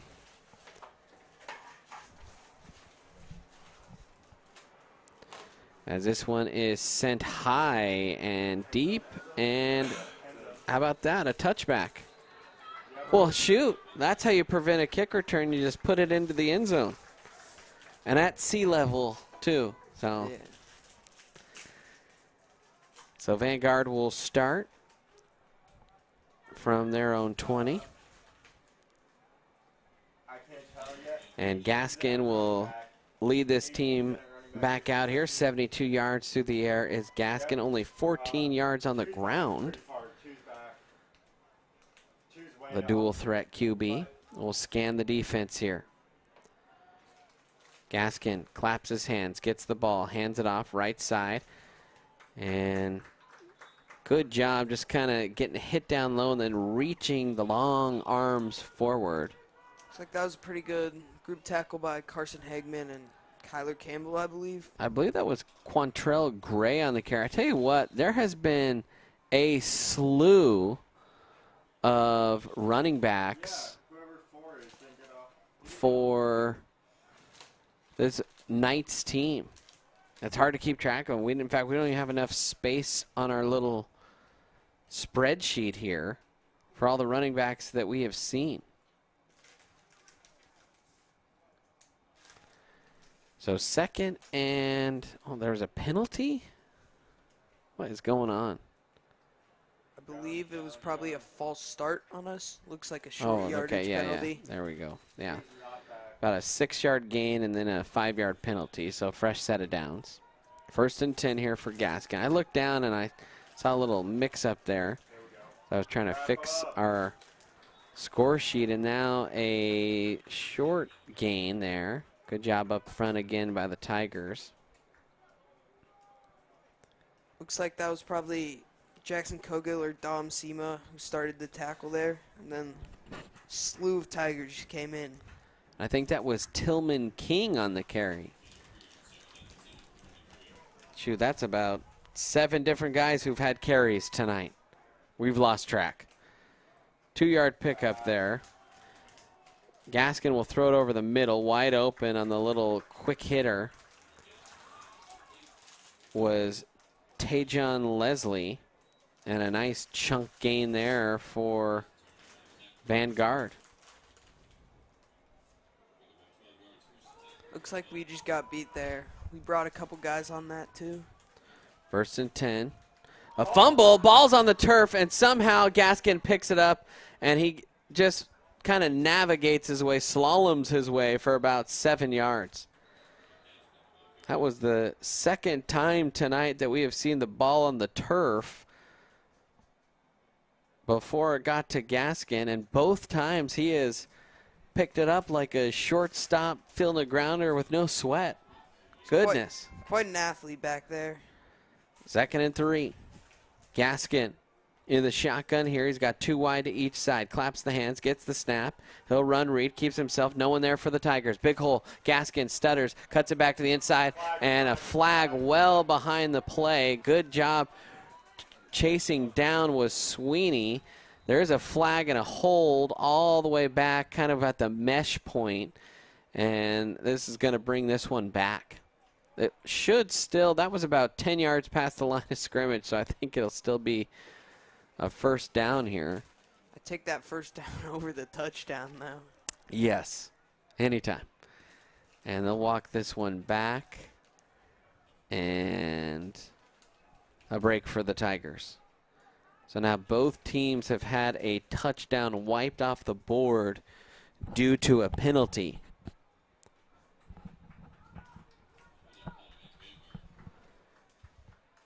So that will be just past the chain, and they have not moved the chains yet, but it should be 1st and 10 here for the Knights. New quarterback into the game here for Vanguard, trying to give Gaskin a breather. That's Matthew Dial, the sophomore.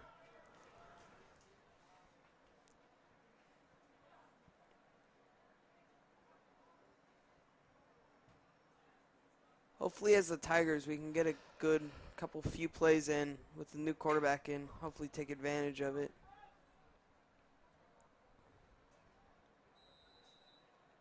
So Dial, after Gaskin just dashed 50 yards, needs a breath. So Dial in there. Dial claps the hands, gets the snap, runs read, hands it off, and the Tigers squeeze the hole, but not before kind of grinding through some yardage there. For the Knights was Tillman King. A gain there of about 4. Quickly to the line here. Dial almost lost the football, handed off to King, and good running again by King. Kind of stuttered in there, and then the hole closed up, but another 4-yard pickup will make it 3rd and 2. Looks like the same play on that, just the opposite way. Tell you what, they are quickly to the line, Vanguard, those last 2 plays. And now Gaskin up at the line. See if they might take a chance here on 3rd and short through the air. Gaskin runs read. No, they will hand it off. And that is another 4-yard pickup. And a fresh set of downs. And that time it was Markel Davis. Looks up front that we're just getting beat right now. Running it down our throats out there. 1st and 10. Handoff Davis, right side. And submarining in on that tackle was Mason Kogel. And yet another 3 or 4 yard gain there. That was Markel Davis again. 2nd and 7 for the Knights. Tigers crowding the line of scrimmage. Knights just running the ball on this drive. They're going to run again. Speed option. Pitch out to the wide side. Good job out at corner position. Preston Terranova. And Preston has had a couple real strong tackles tonight out at that corner position. That time the ball carrier for Vanguard was Dallin Ponder, their leading returning rusher from a year ago. Only picked up 2, though. 3rd and 6 here. Gaskin throws it too far ahead. That one hit the turf. Just misled his receiver. Now that'll bring up 4th and a long 6, or 4th and 7 here for Vanguard and the Tiger defense. A play away here from kind of ending what was a solid opening drive. Looks like we got a few new guys on the D-line. Looks like we have Cade, Koblantz, and Gabe Sema back in there. Watch that running back rail. 4th and 6. Gaskin takes the snap. Steps up in the pocket, throws it toward the end zone, knocked away, great coverage, Alex Sweeney rose above and knocked it to the turf, and the Tigers will take over on downs. I saw him open for a little bit. I got a little worried there. Tell you what, Sweeney is a good athlete, and he is got those long arms. He's got good size out there, and he made a huge play. So 14-7 Tigers still trail at 7:12 remaining here in this quarter. And Blake Barnett will come out with Gavin Lusk. One text in the boundary. Looks like Ronan Ward will hop out there for the Tigers. I think I see Cave out there. Donovan O'Brien. They've singled him up a couple times. That's dangerous to do. Read option, give to Lusk, puts his foot in the ground and cut up the field and then ran into the back of his own player and picked up only about a yard was Gavin. Second and 9. And now Gavin actually a little bit shaken up.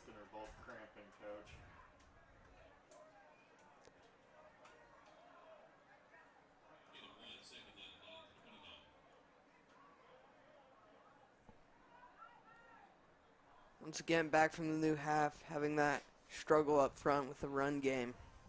Second and 9 for the Tigers. 3 wide. And now Braylon Tolliver in the backfield for Erie. Barnett, the quick little in cut by O'Brien, and he just rumbling through tacklers, and then a penalty came in. I didn't see a hold or anything, so I don't know if this was on the defense or not, but man, it's a nice little pitch and catch and some tough running there from Donovan O'Brien. A pickup there of 17 yards. Dono's been good today on those few catches he's had. Been a big key part in this game. He is a freakish athlete. Was talking with Coach Skip Harrison before this game, and I asked specifically about Dono. Of course, I know Donovan. He played golf his freshman year, qualified for state, just kind of a freak of nature of an athlete. Question is, could he kind of put it together on the mental side? And that's what Coach Harrison pointed out, is he really has. So a good decision by Donovan to focus solely on football this year. And I think it's paying off because he is looking sharp out there today. On the 42. And it looked like that was a positive penalty for us. Yeah, face mask on Vanguard. And now a timeout with 6:18 remaining here in the quarter. So I tell you what, Erie, they're up to the task here. A team that, you know, you've got some really good athletes on the outside, and you just were wondering, okay, you look at this Vanguard team. They are up and down the roster with guys that have D1 offers. How is Erie going to stack up to that? And, you know, they're holding their own out here. We'll see if that can continue. There is a Tiger shaking up, I think cramping up. Tell you what, hydration during game starts the day before the game. Hard to come back once you start cramping.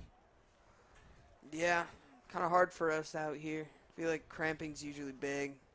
Coach, you've been honest about drinking that water. Seems like yes, not everyone. there has been an emphasis placed on that.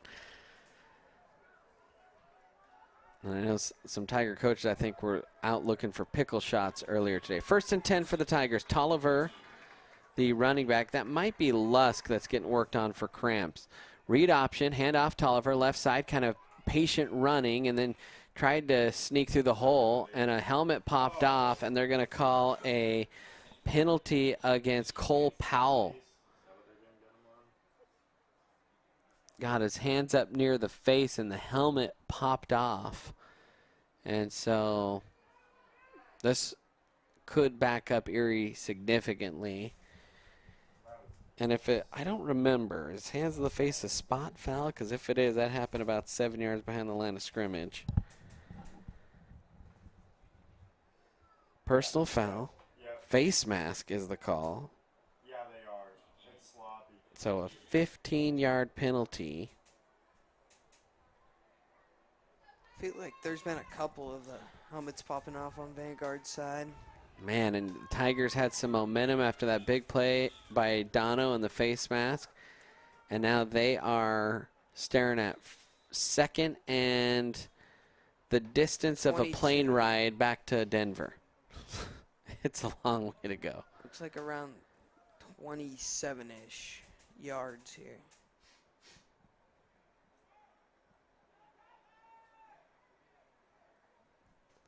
No, it's wrong. Looks like about 20 yards. My fault. Barnett will send Sweeney in motion. He's going to roll. Here comes the pressure. It's a little throwback screen. It's set up nicely. Tolliver has some room to run. He's up the sideline. He's got a first down and more. Still on his feet.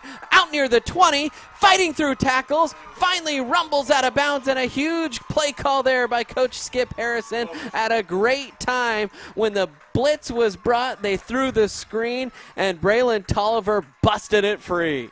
It's quite the play. Braylon was out there. He had a lot of open space with 3 blockers. That was the longest play of the night. No, he's not. I believe that was 47 yards, maybe longer. Hard to know up here. We don't have a drive tracker for you. But Tolliver on the beautifully designed play, and Erie has it 1st and 10. At the 15.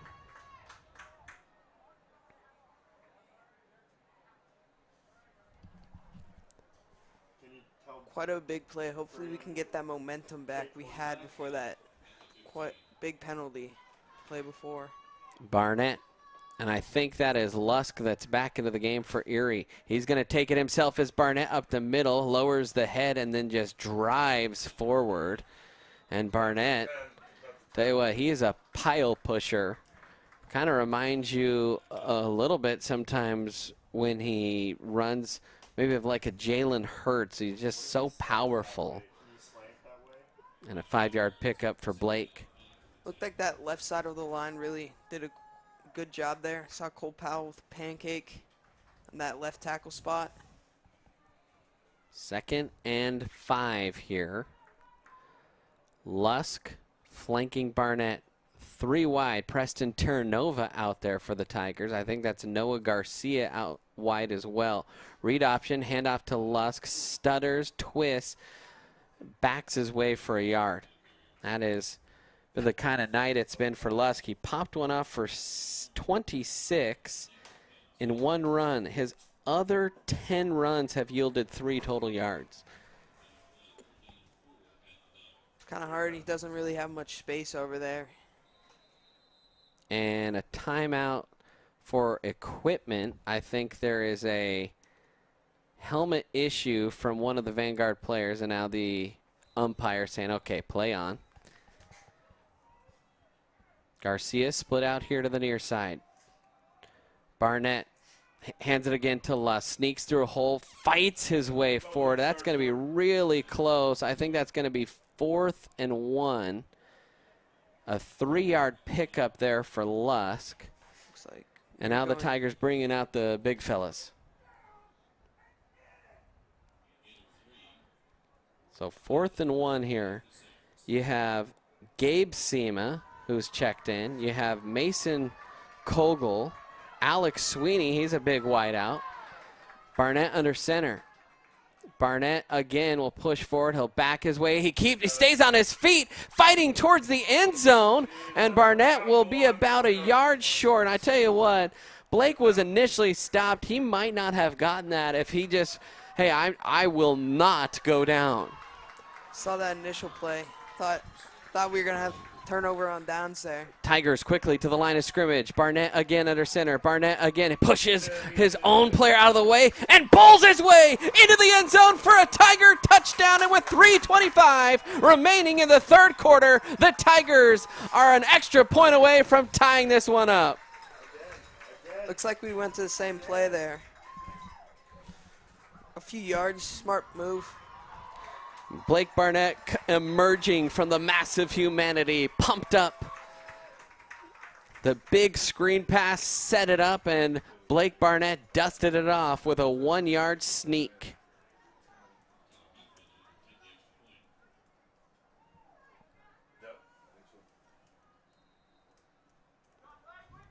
Hoffman out for the extra point. High snap, that goes through the wickets. And another special teams miscue for the Tigers. That's a tough one, and the Tigers trail it by 1. Bad play there, but smart move to just jump on the ball by Hoffman. Rather have them not get anything out of us, out of that. So 14-13, the score here with 3:25 left to go here in quarter number 3. And I don't know what the heck Vanguard is doing. Their kick return team is on the wrong side of the field.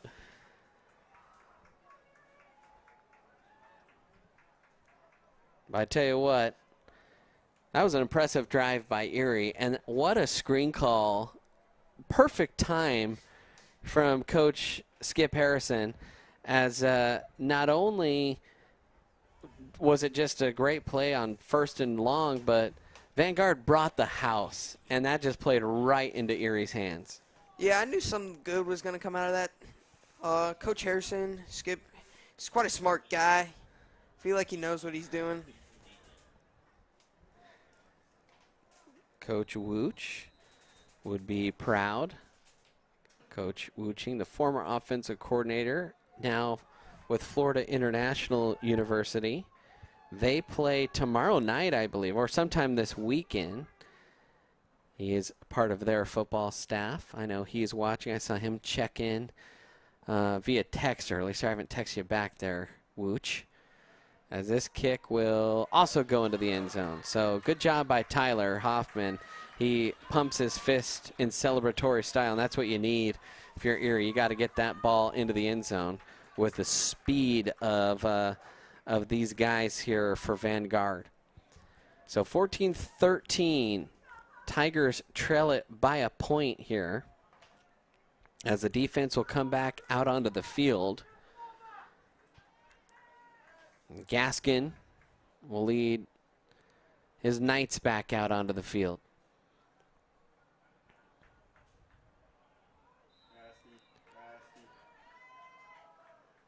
Gaskin.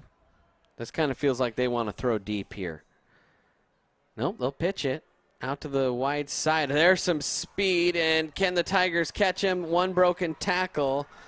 And look, good hustle there, but to no avail. An 80-yard touchdown, and that is the second time this game that Vanguard has scored on the first play after an Erie touchdown. That is heartbreaking right there.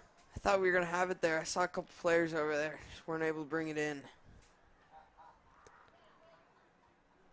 And I could not tell who got that pitch with that speed and took it to the house. I'll take a... I think it might have been number 12 out there. Campbell. That wasn't Braylon, that was Campbell, actually. Who got that? That's what we're... Let's see, who was back there? Who I believe might have taken the kick return earlier. So the extra point, this is an important one. Kick is up. Ooh, it is no good. I don't know if that was partially blocked or just miscued, but Tigers steal a point back, much needed. So only down 7, 20-13. They only seem like a point, but that point could be huge in the later game. So Tigers will come back on offense after engineering a good drive. But man, in the blink of an eye, an 80-yard touchdown run. I think that was Tajon Leslie that busted that one. Now 163 yards on the ground. That was the first sweep that we have seen from that Vanguard side. I feel like we've seen a lot of inside runs this game. They have a big front five. They've been picking up some decent yards. Officials trying to get Erie onto the field here. Gavin Lusk and Preston Terranova back to return the kickoff here for Erie.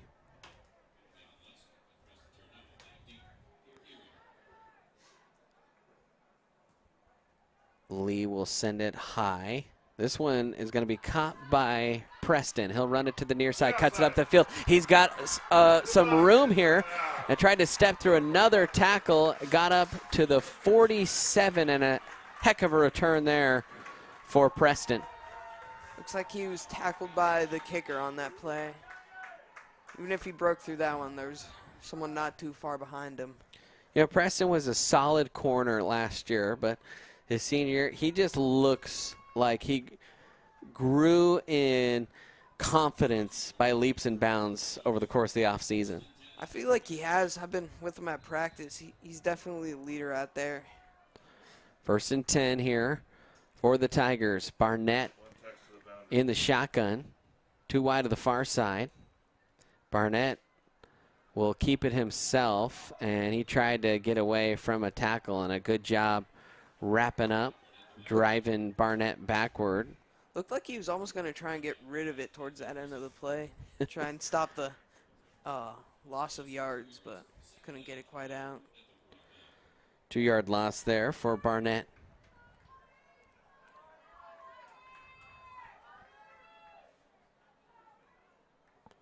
Tigers peeking to the sideline.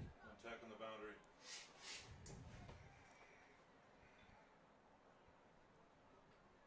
It's a little hard to tell there, but he looks close enough to be. Trips to the far side. Barnett takes the snap, gives it to Lusk, and nowhere to go for Gavin. Once again, that Gavin Lusk's having a hard time. Our O-line's kind of struggling with that front four blocking wise. Barnard Little on the tackle. He's been in there a couple times. Has Little. He's not so little. 3rd and 15 here for Erie. Barnett takes the snap, scans the field. Here comes the pressure, steps up, has a man coming in behind. He's going to keep it himself, and he'll try and make something happen, and gains about 7 or 8 yards, but that'll bring up 4th down. Seemed like we had a few good blocks, but just not enough. He had too much pressure there. Smart play to just get out of there. Make a, if they want to go for it, make it like a doable down. But it doesn't look like we will. 1:31 remaining here in the quarter. It's 20-13. Vanguard leads Erie. Erie 2 nice touchdown drives and immediately give up a long 80-yard plus touchdown both times tonight. Hageman set to punt here for Erie. Now that one is booted nicely by Carson. He will boot that out of bounds. That landed, they might spot that at about the 12. No, they'll mark that all the, man, I didn't think that was, that landed only about a yard out of bounds. Okay, there we go. Now they're backing it up.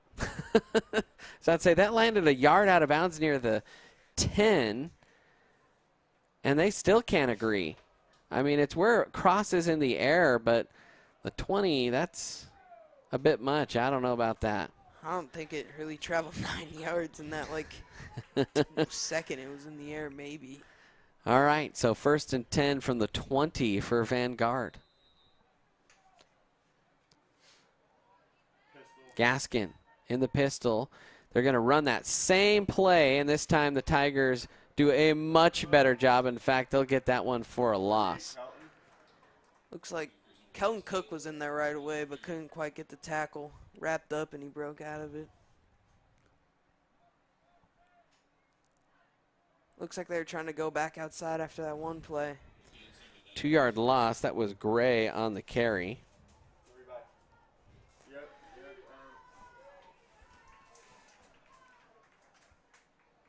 Well, actually, only give him a 1-yard loss there. Gaskin takes the snap, looks, throws wide open.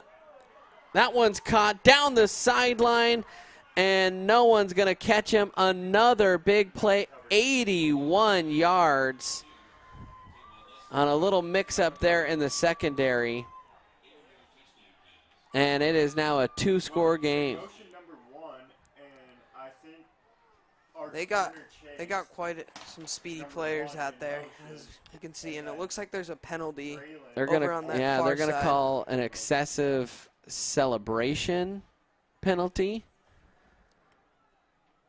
or maybe some type of taunting call. It won't reverse the touchdown.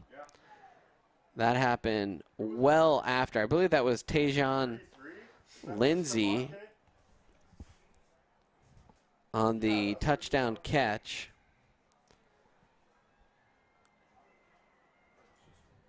With 36 seconds left in the quarter, it's now a 2-score game in favor of Vanguard. Hopefully we can have a big drive, get some decent yards before the quarter ends. That was Darian's guy. That was number 1 after the motion. Looks like discussing something. Yeah, the penalty out there. This can be enforced on the kickoff. And I think that's where the officials are talking with Coach Geiger. And I think that's where he wants to take the penalty to try and boost his field position. Like that's a pretty good call, especially after that last return by Terranova out there. That's some decent yards. It's an extra 15 if we have another return like that, which could get us on their side of the 50 pretty easily.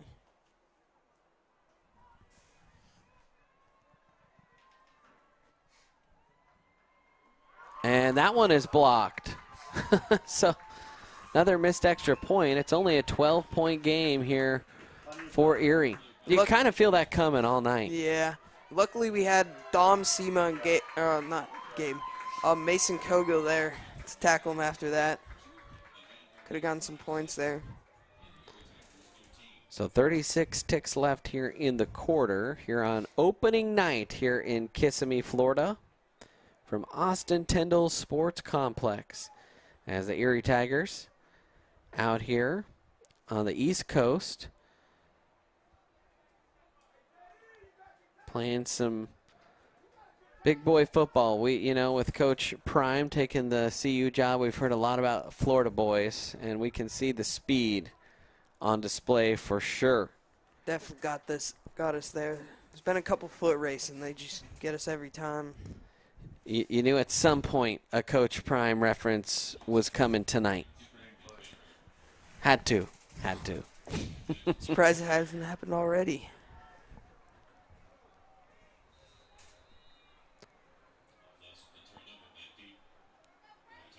So Lee will kick this one off.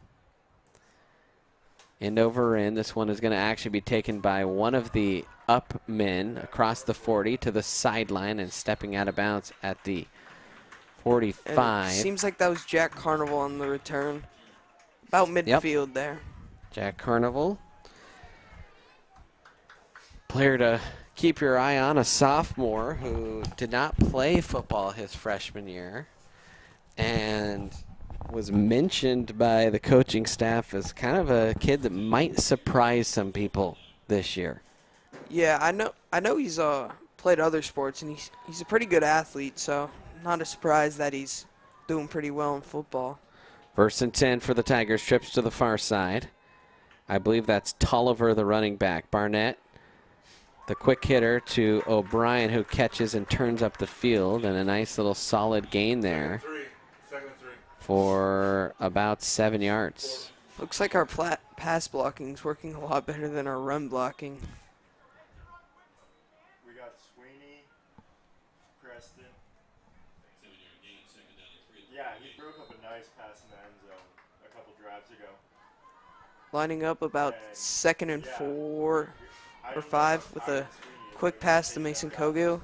Yep, another quick hitter. That is first catch of the night for Mason. A pickup of 3. 3rd and 1 here.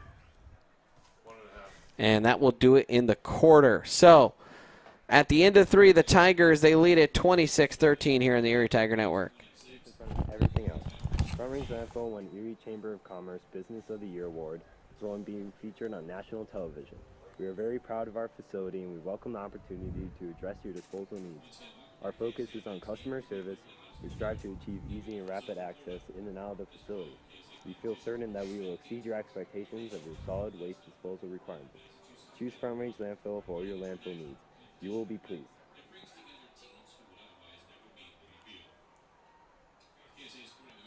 Do you have a plan in place for your family's future in the event something happens to you? Are you caring for aging parents, grandparents, or a loved one with special needs? The Germany law firm named 2017 Erie's Chamber Business of the Year provides expert legal guidance and peace of mind for you and your family in the areas of probate, elder law, and estate planning.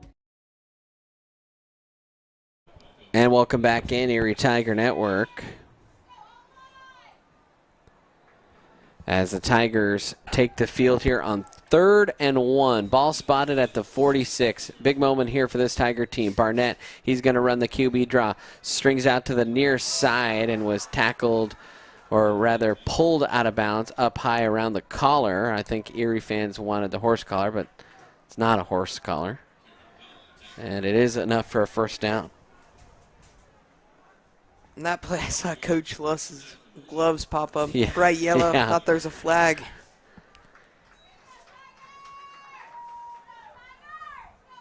First and 10 here for Erie. Trips to the far side. Barnett has Lusk in the backfield. Tigers' running game has been non-existent tonight. There's the deep out. Nice pass by Barnett, and that one was hauled in for about a 14-yard gain there. Preston Terranova on the reception. He threw the needle on that play right in between two defenders. A good ball to Terranova. A good catch. So fresh set of downs here for Erie. They're trying to go quick. 11:38 remaining in this game. They trail it by 12 points, or 13 points rather. Barnett will tweak the play at the line. Checks. 3 wide to the near side. We'll give it to Lusk. Lusk will have a nice hole there and found his way for a 5-yard run. That is his second longest run of the night. And actually, they'll only give him 4, so it's his 3rd longest run of the night. Did have a 5-yard carry on his first carry. Barnett takes the snap, looking, fires the quick one high to Donovan, and Donovan a short gain of only about 3 yards.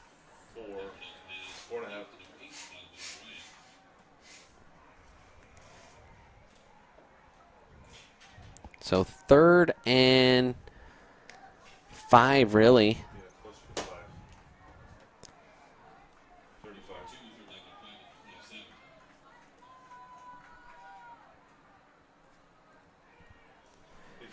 Barnett lowers the head and tried to plow his way forward. Man, I tell you what, that was a good job kind of stuffing Blake. Not many people can knock him down very easily, and Blake only picks up about a yard there. So 4th and either a long 3 or a short 4 here for the Tigers.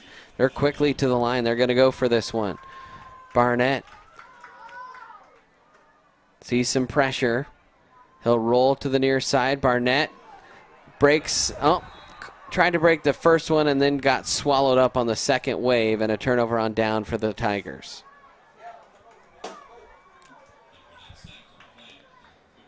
That's a tough one. Tigers got it to the other side of the field after starting with good field position and couldn't convert. So the Tigers trail by 13 here. Remember last year, Erie started the season, 1-4, and came back, made it all the way to the semifinal game. So certainly not doomsday if they can't find a way to scratch their way back here today. Gaskin back in here. Couple real big plays for Vanguard here in their last 2 offensive series. An 81-yard touchdown pass and an 80-yard touchdown run, and now they start. Bubble or sprint out here. And a delay of game is called. So I was just about to say they're going to start this possession on the 35, make that the 30 for the Knights. Hopefully that 5 yards can kind of help us get a stop here. That'd be huge.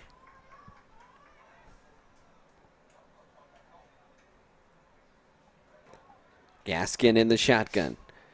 3 wide. They'll send a man in motion. He's looking downfield. He's going to throw the deep post. No one's there. Nice catch downfield. Terranova tried to make the tackle, and a big play of 30 yards.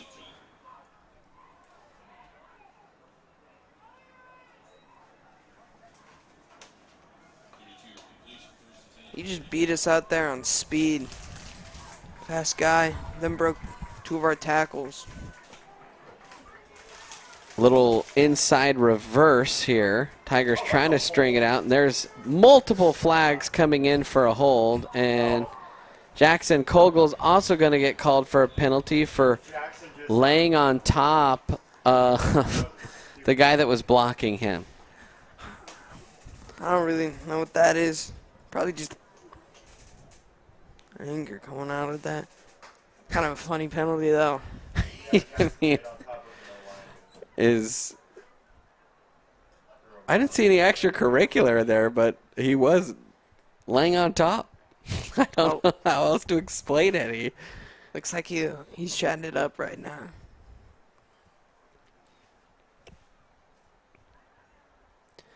Yep, so there's the hold call, and then the personal foul call, offsetting penalties, replay first down. It's not bad. I was hoping to get that penalty, hopefully get some momentum. So we need it right now.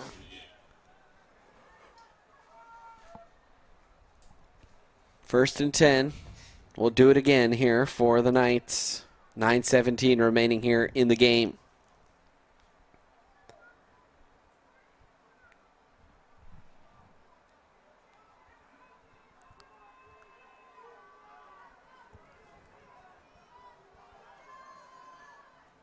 Gaskin will take the high snap, runs it to his right, cuts back, and a nice tackle by Carson Hageman.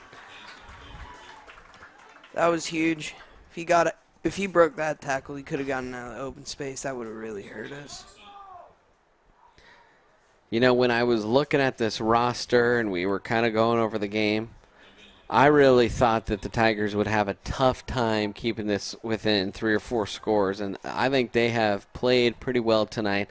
They have missed some opportunities. They could very well have won this game. Game's far from over, but the point is they keep making some nice plays out there. You're seeing some stuff that I think we're going to be excited about this season as we get through the schedule back here in Colorado.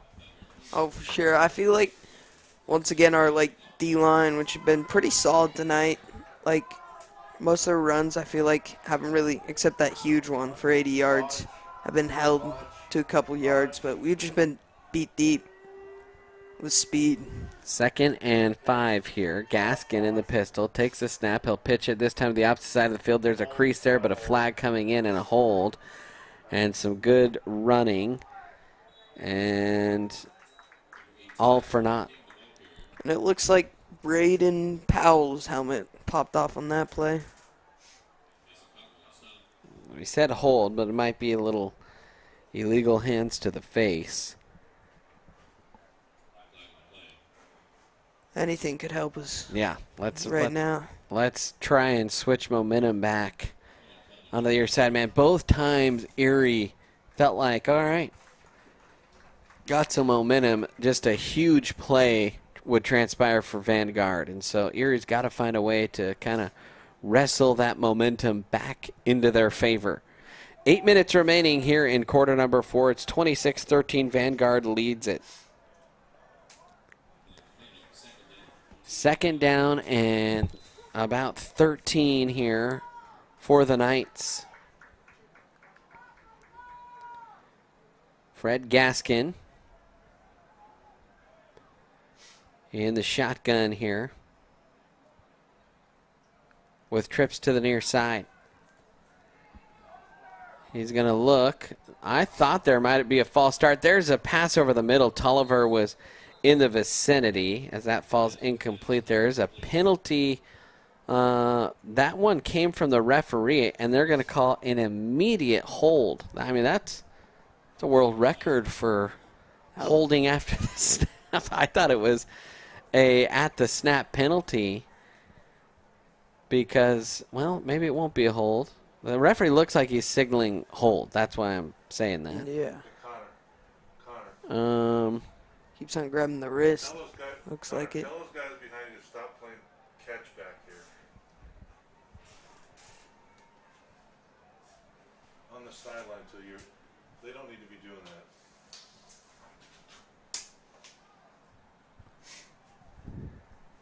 Second. Ball's gonna go out in the field. Oh, let's see. What's going on? Seems like there's a lot of confusion between those 4 stripes down there. Was it on us? A hold on Vanguard. Nope. Yeah, it did look like he was about to call it on Erie. It took a really long time to administer that hold call, but I don't know if maybe it took Coach Geiger a little bit to decide if he wanted 3rd and long or 2nd and really long, and he elects for 2nd and really long. Yeah, I feel like they've had a couple long plays I would have converted on that 3rd down, so. Here comes the screen pass over the middle. That was well set up. Lots of room, and they return the favor, and a nice tackle there by Ronan Ward. That prevented a touchdown, and now a Tiger is shaken up. And it's like cramps. Preston over there. Preston's cramping. I think he's been cramping the whole night. Cramps are not a fun thing. No. So the Tigers elect to push them back to 2nd and half a mile, and they gained 3/4 of a mile, it seemed like. Goodness. So 1st and 10 for Vanguard. The Tigers brought the house, and Vanguard countered with a screen. Basically carbon copy of what Erie did to Vanguard earlier in this half. Yeah. Kind of surprised that wasn't earlier, but that was a good play call again. Those screens, if executed properly, could be big. That's Preston. That's Terranova. So 1st and 10 will be the situation here after they get Preston to hobble off the field. He is... Hey, bro, last time you almost broke my leg, I had to do something.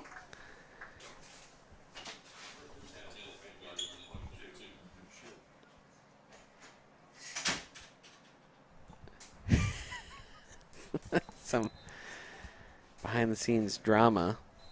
Some Vanguard goofball. Hopefully we can get a stop here. Maybe force a field goal and get another block like the last 2 extra points.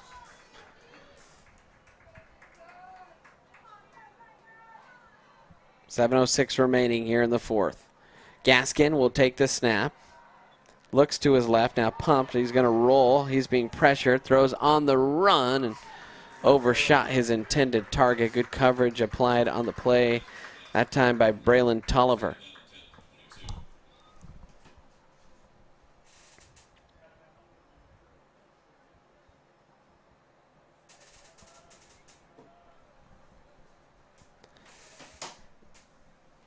It is almost 11 o'clock where we're at, 10:30 rather.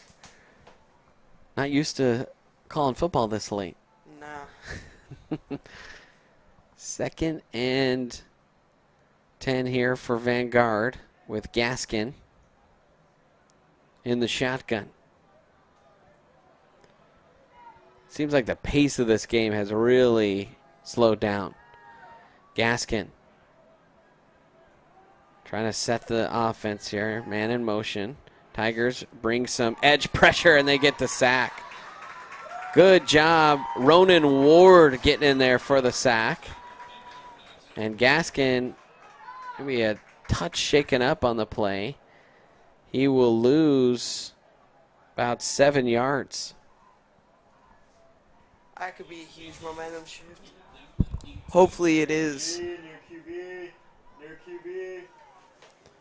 Near QB. Near QB. And Gaskin will come out here. Number 1's out. Number 1's out. So back into the game for the 2nd time tonight. is Matthew Dial. Dial looking downfield. Looks like that'll be a hold. Another hold call coming as that ball is tipped in the air. You got to imagine this time Coach Geiger probably going to decline, as that will be a 4th and about 14. Plus you have the backup quarterback in, at least for the last play. I feel like if they're going to try and convert it, they'd bring back in Gaskins, but as of right now, it looks like they're keeping him in. Well, I did think Gaskin maybe was a touch shaken up on that, so they might be just checking him out there on the sideline. So Tigers will decline. No, yeah, and it's 4th and, well, what do we say? 4th and 17 here. Dial in the shotgun. Tigers trying to get pressure through the middle. There comes Kogel. Throw on the run. Oh, through the mitts of Tolliver, and then it was in the breadbasket there for the Vanguard receiver, but not able to pull it in was Jeremiah Ewings. That was almost a disaster for the Tigers. All right, chip in a chair here for Erie. 5:54 remaining in this. They trail it by 2 scores, but they have the ball. We'll take a timeout quickly here on the Erie Tiger Network. Visit Germany Law Firm's Erie Village office or website at coelderlaw.net to set up a personalized consultation. Hey, I didn't order any pizza. Jake from State Farm. After you saved me so much dough on insurance with that Parker promo, I devised a promo for you. Here's the deal, Parker. State Farm offers everyone surprisingly great rates. Right. Pepperoni pockets. Cuckoo crusties. There's no promo, it's just great rates. And a cider ranch. When you want the real deal, call State Farm agent Joe Johnson in Bloomington today. Like a good neighbor, State Farm is there. Are you looking to buy or sell a new home? Jen McGurk, an experienced real estate agent serving Erie, Vista Ridge, and the surrounding.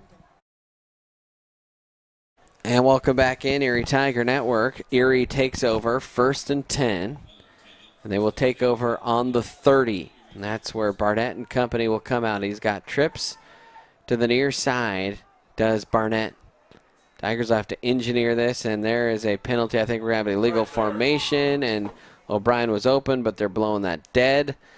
And is it a false start?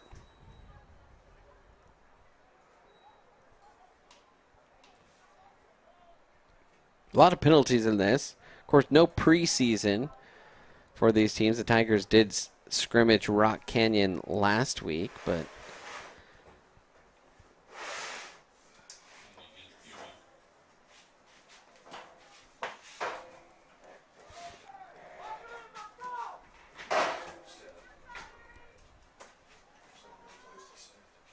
First and 15 now after the penalty.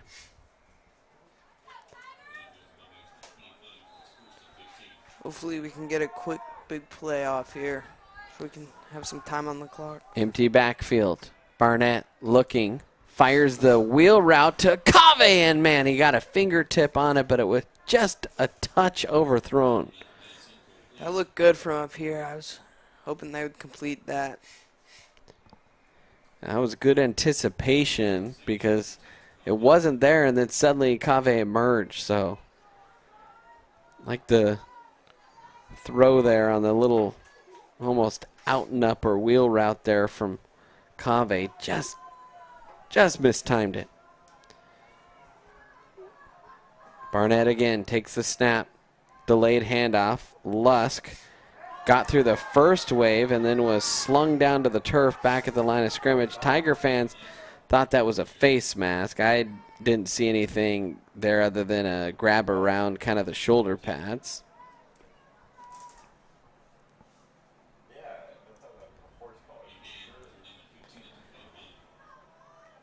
Third and 16 here for the Tigers.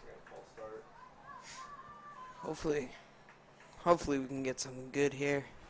Tigers have averaged under 3 yards a rush tonight Barnett takes a snap, rolls to his right, looks downfield, has plenty of time. Now he's going to tuck and run up the sideline.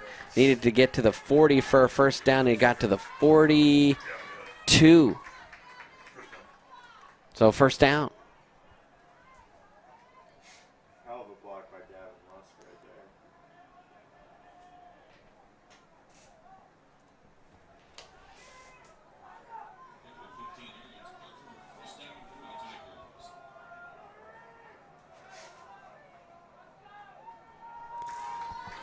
First and 10 here. Tigers trying to push for a comeback.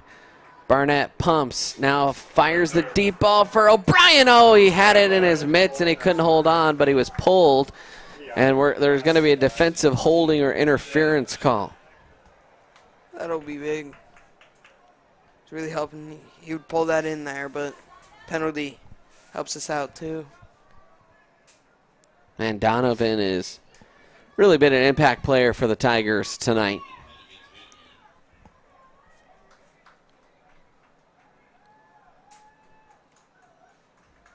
Yeah, he's been really big. Probably need someone to fill Lettuce's shoes after he graduated last year. And he's doing a pretty good job so far.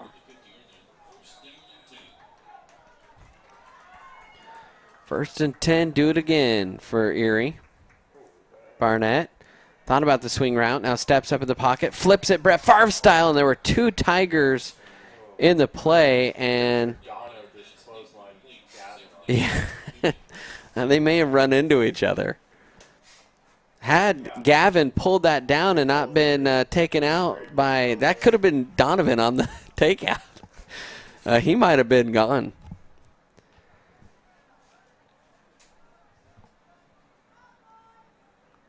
Trips to the far side. Second and long here for Erie. Barnett gets the snap, looks downfield. Barnett fires one over the head, and that was intended for Alex Sweeney. Yeah, that definitely was not catchable. That was sailed. Did not look good from the start, from out of his hands. A couple yards above his head. Barnett 171 yards through the air tonight.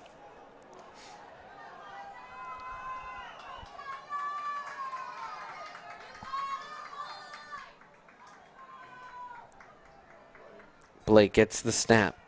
He's going to run it himself. Follows a small convoy, trying to cut it up the field. Stays on his feet. And Blake Barnett, enough for a first down. 11 or 12-yard pickup there. I thought there was a chance that he was going to get tackled behind the line of scrimmage. 4:35 and counting on the clock here. Tigers still trailing by 13, 26-13. Looks like there's some conflict brewing on the other side of the field.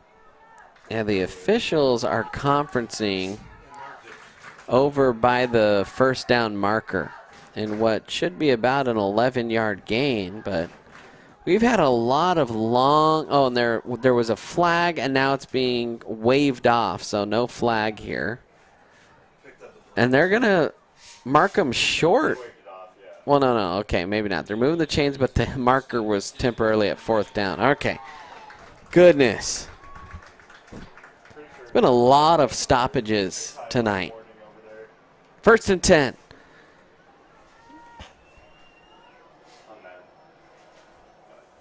Barnett, by the way, has sneakily rushed for about 76 yards tonight.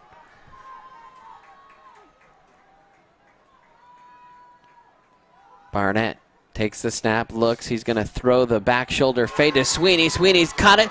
He's run towards the middle of the field, bounces off a defender, ping-pongs his way down inside to the 11. Nice catch and run there by Alex Sweeney. His first catch of the night, and a big play there for the Tigers. That was a pretty good route or awareness, whatever that was, on that comeback. Perfect timing there. Now Barnett out of the shotgun. He's got trips to the far side. Tolliver flanks him to his left. Barnett looking, patient in the pocket, throws it over the middle. Oh, had Mason Kogel in the hands, and someone flew across his face at the last second. I think it just kind of got him off his concentration just enough. I think it might have been Sweeney on that. Looks like he just got subbed out. So 1st and 10. Or turns into 2nd and 10 here for the Tigers. Ball at the 13. Barnett gets the pass, steps up in the pocket. He's going to take it himself. Hurdles the defender and goes into the end zone. And in high school, you can't hurdle over the defender. It'll look sick on the highlight tape, and it's nothing. It's just instinct, pure instinct. And Barnett's really nice looking play will be called a penalty. That sucks. That does. Really thought we were gonna get a touchdown there. Really change it up, but unless they're calling something else. For some reason I thought in high school you can't leap the defender. Is that right?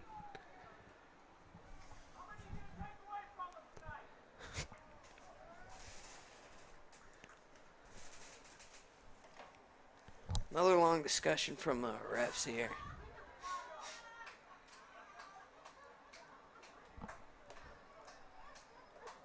They called.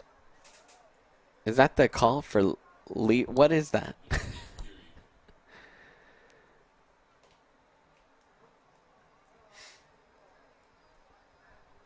Coach Geiger out. He wants an explanation. Are they saying that an Erie blocker tripped the defender? Yes.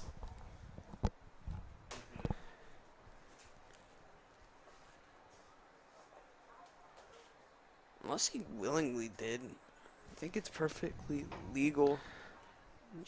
I don't really. Yeah, I for some reason I thought maybe in high school they had. Dude, I gotta brush up on my rule book.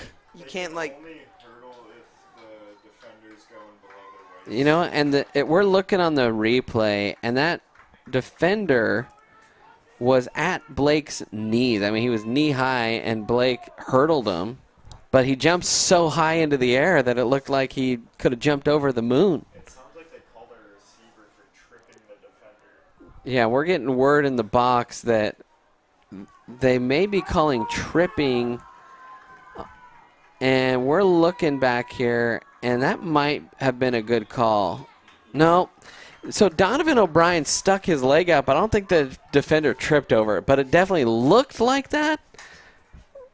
There's a post route pass. That one is batted into the air, and they're going to call a pass interference, I think, on that. Man, I tell you what, we are at a snail's pace. There is about a penalty every play. Goodness. Yeah, we're looking back on our own YouTube stream, and Donovan has his foot out, and he takes a step, and then it looks like he actually tries to stop and avoid contact. And it does look like if you were from behind, which is where that official was, that he might have tripped the guy. But the guy, I think, just went down to take Blake out at the feet, and Blake jumped him.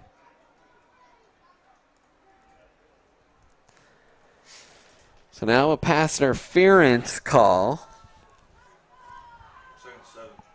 And we're back to 2nd and 7.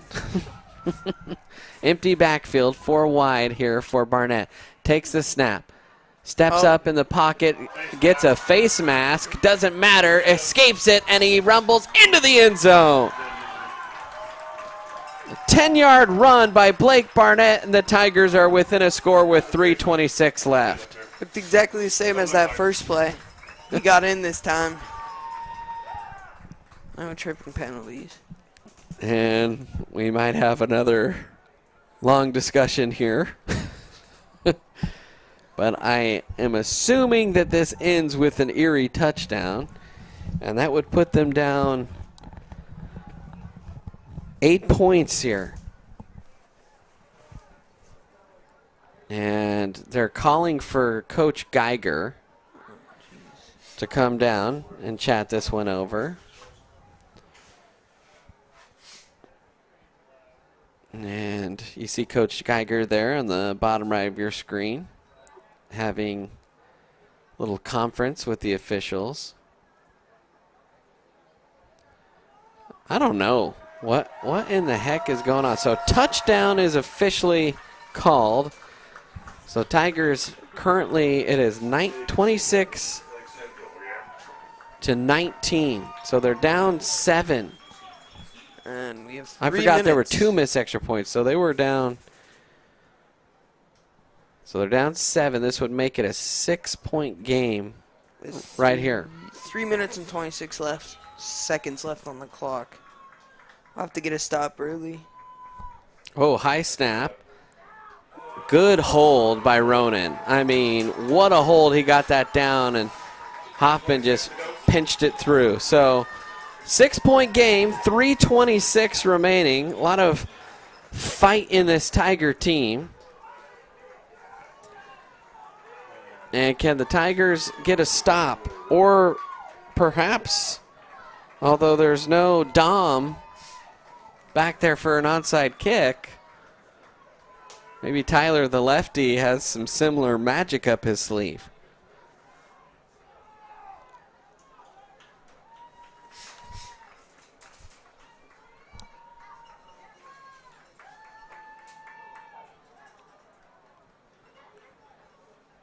That was a long drive time-wise. By the way, the face mask is enforced on the kickoff. That's interesting. I tell you what, if you're Erie, you should onside it here because worst case scenario, they get the ball at the 35. Right? So maybe my hopes and dreams will come true. I have Hopefully. opined for that for years, that after a penalty, do an onside. Well, now, might as well. Only 3:26 left. Looks like they're And stacked up, preparing you guys, for there's a little something going on down here. Ronan Ward is down here at the bottom of the screen. And here comes the little poocher. Oh, and it's caught. And it's going to be returned. And so, in one hand, it worked beautifully. It was actually a pretty good kick. And you had Ronan Ward just camped out on the near sideline. Tigers tried to pull off the miracle again.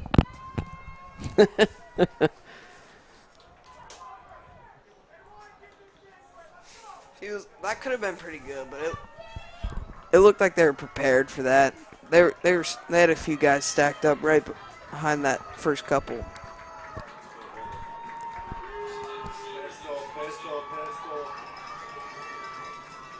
So 3:20 remaining here in the fourth. Vanguard has the ball. 1st and 10, and there are a lot of Erie fans here. They're pretty loud right now.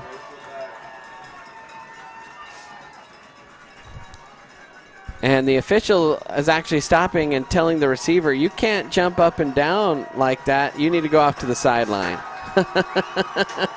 So the official sent the Vanguard player off because he was taunting the crowd for getting loud. Interesting. All right, now the new formation. Now it's trips to the far side. Gaskin takes the snap. Oh, it's almost missed. It was a direct snap to the running back, but that was almost disaster. And a good gain after all that. I tell you what, 3 times tonight there has been an awkward snap from Vanguard, and all 3 times they have turned that into positive yardage. Wild. So that'll bring up 2nd and 6 here.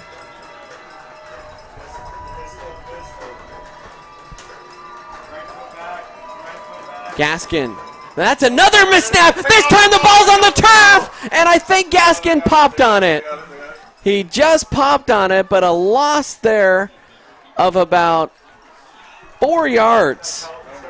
Oh, my goodness. Erie sure does know how to make these games dramatic. I can't imagine that since Coach Geiger has started, his ticker has taken a lot roaming the Erie sidelines. 3rd and 9, 2:05 remaining here in the quarter. Erie fans are into it. We've seen a couple poor snaps.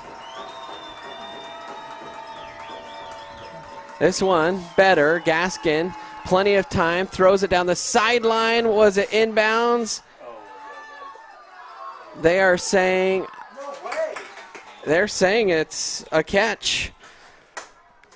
Up here in the booth, of course, it's hard for us to tell. We thought that was out of bounds, but a first down.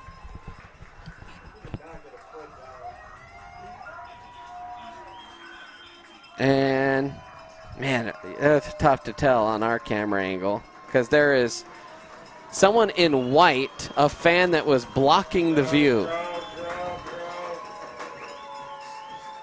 Read option there, and good tackle near the line of scrimmage. Donovan O'Brien and Carson Hageman in there, and that'll bring up 2nd and about 7, and a timeout coming from Coach Geiger with 1:41 left.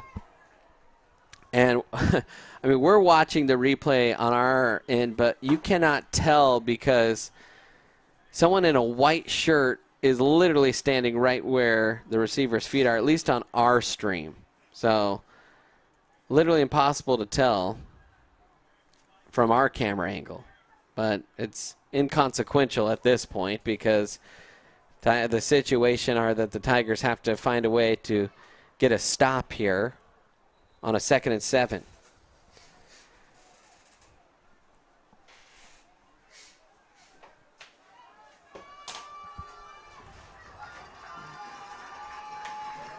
So, 2nd and 7 here.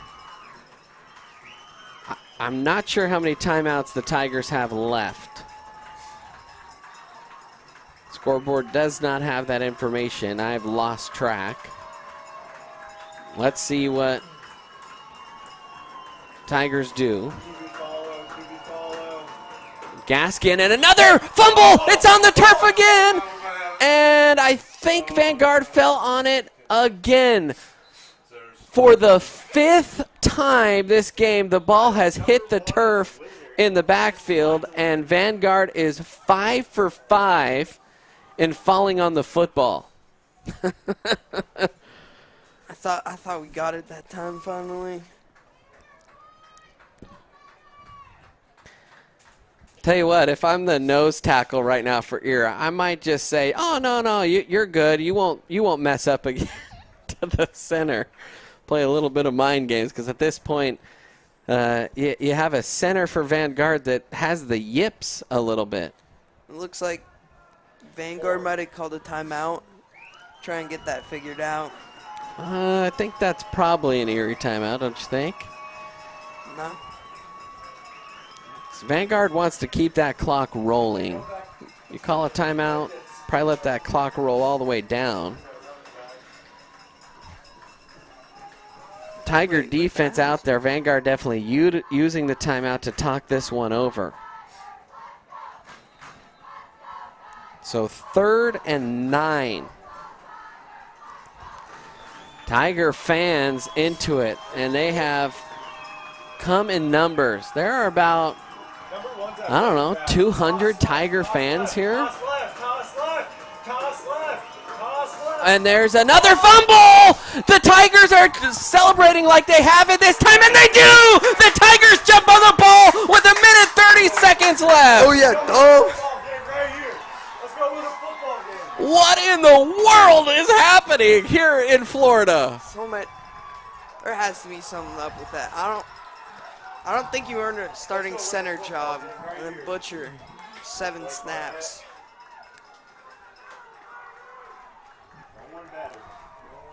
The headline reads, Florida man loses snap. And the Tigers have a chance here with 1:30. Barnett in the shotgun. He's got 4 wide. He takes the snap. Barnett scans the field. Wanted to rifle it downfield. Now trying to escape pressure. Looking. Fires it against the grain. Has Lusk, and he dropped it, and it's intercepted. It went through the hands of Lusk into the hands of the defender. And tonight, another ball bounces Vanguard's way. That was a great throw on the run. And Lusk is beside himself, upset with himself. Oh, man, that's a tough one. Hey, they might fumble a snap. They might fumble a snap. A minute 18 on the clock. Does Erie have any timeouts remaining? One. That is not enough time, and so I think Vanguard can take victory formation here. Man, what a tough way to end this. The Tigers, down by only 6, had a chance to complete the comeback. Looks like they don't have any, or we're just not using them. Instead, that's the 3rd interception of the night for Barnett. Certainly not his fault on that one. But, you know, football is a funny shaped object and funny things happen in this game. And the turnover margin will be the difference in this.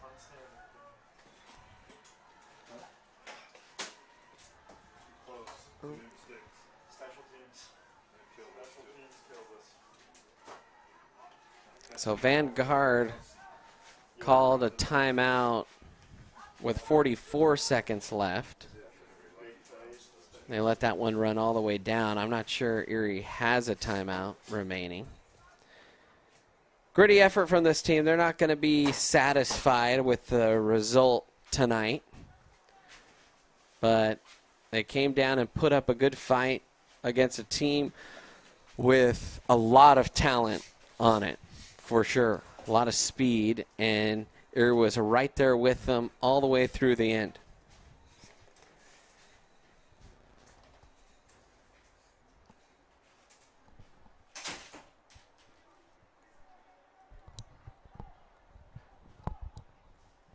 Nolan, any thoughts? No. I'm still a little... You're still stewing. Still a little surprised at that one play.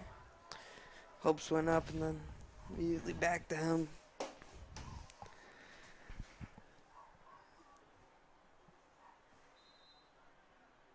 And that clock started running.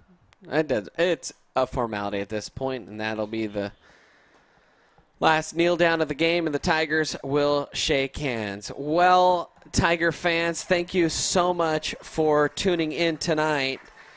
We almost had an all-time finish there.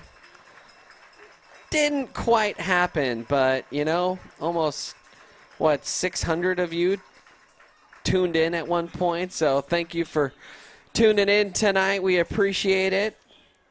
Our plan and our hope is to broadcast the JV game on Saturday, and then we will fly home, and we'll have plenty of Erie Tiger Network coverage for you next week. So a special thanks to Mr. Harner for helping us out on camera, to Jack Ellison for helping us out, and Nolan Willard. For all three of them, I'm Brandon Bird, and a special thanks to our hosts here at Austin Tyndall Sports Complex for making sure that we could stream this game. Any final thoughts? Sounds like you wanted to interject. No, not really. Okay. For everyone across the Erie Tiger Network, I'm Brandon Bird. Until next time, Tiger fans, I will tweet at or chirp at you later.